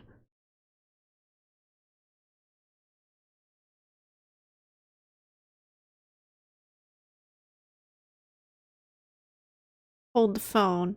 We like Goemon here. I like Goemon. Yes, thank you for the raid, Wild. I appreciate it.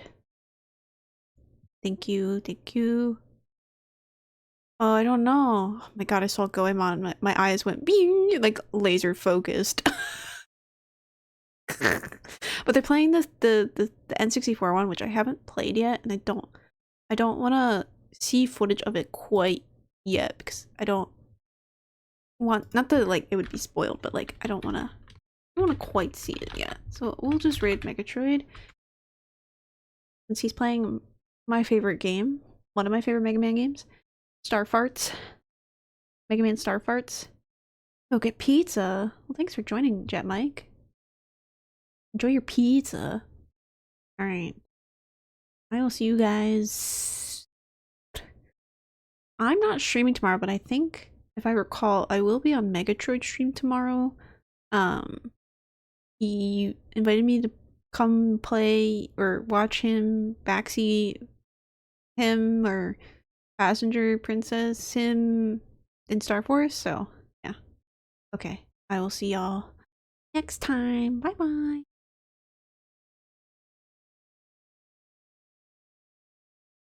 Here. I'll give you guys the ending.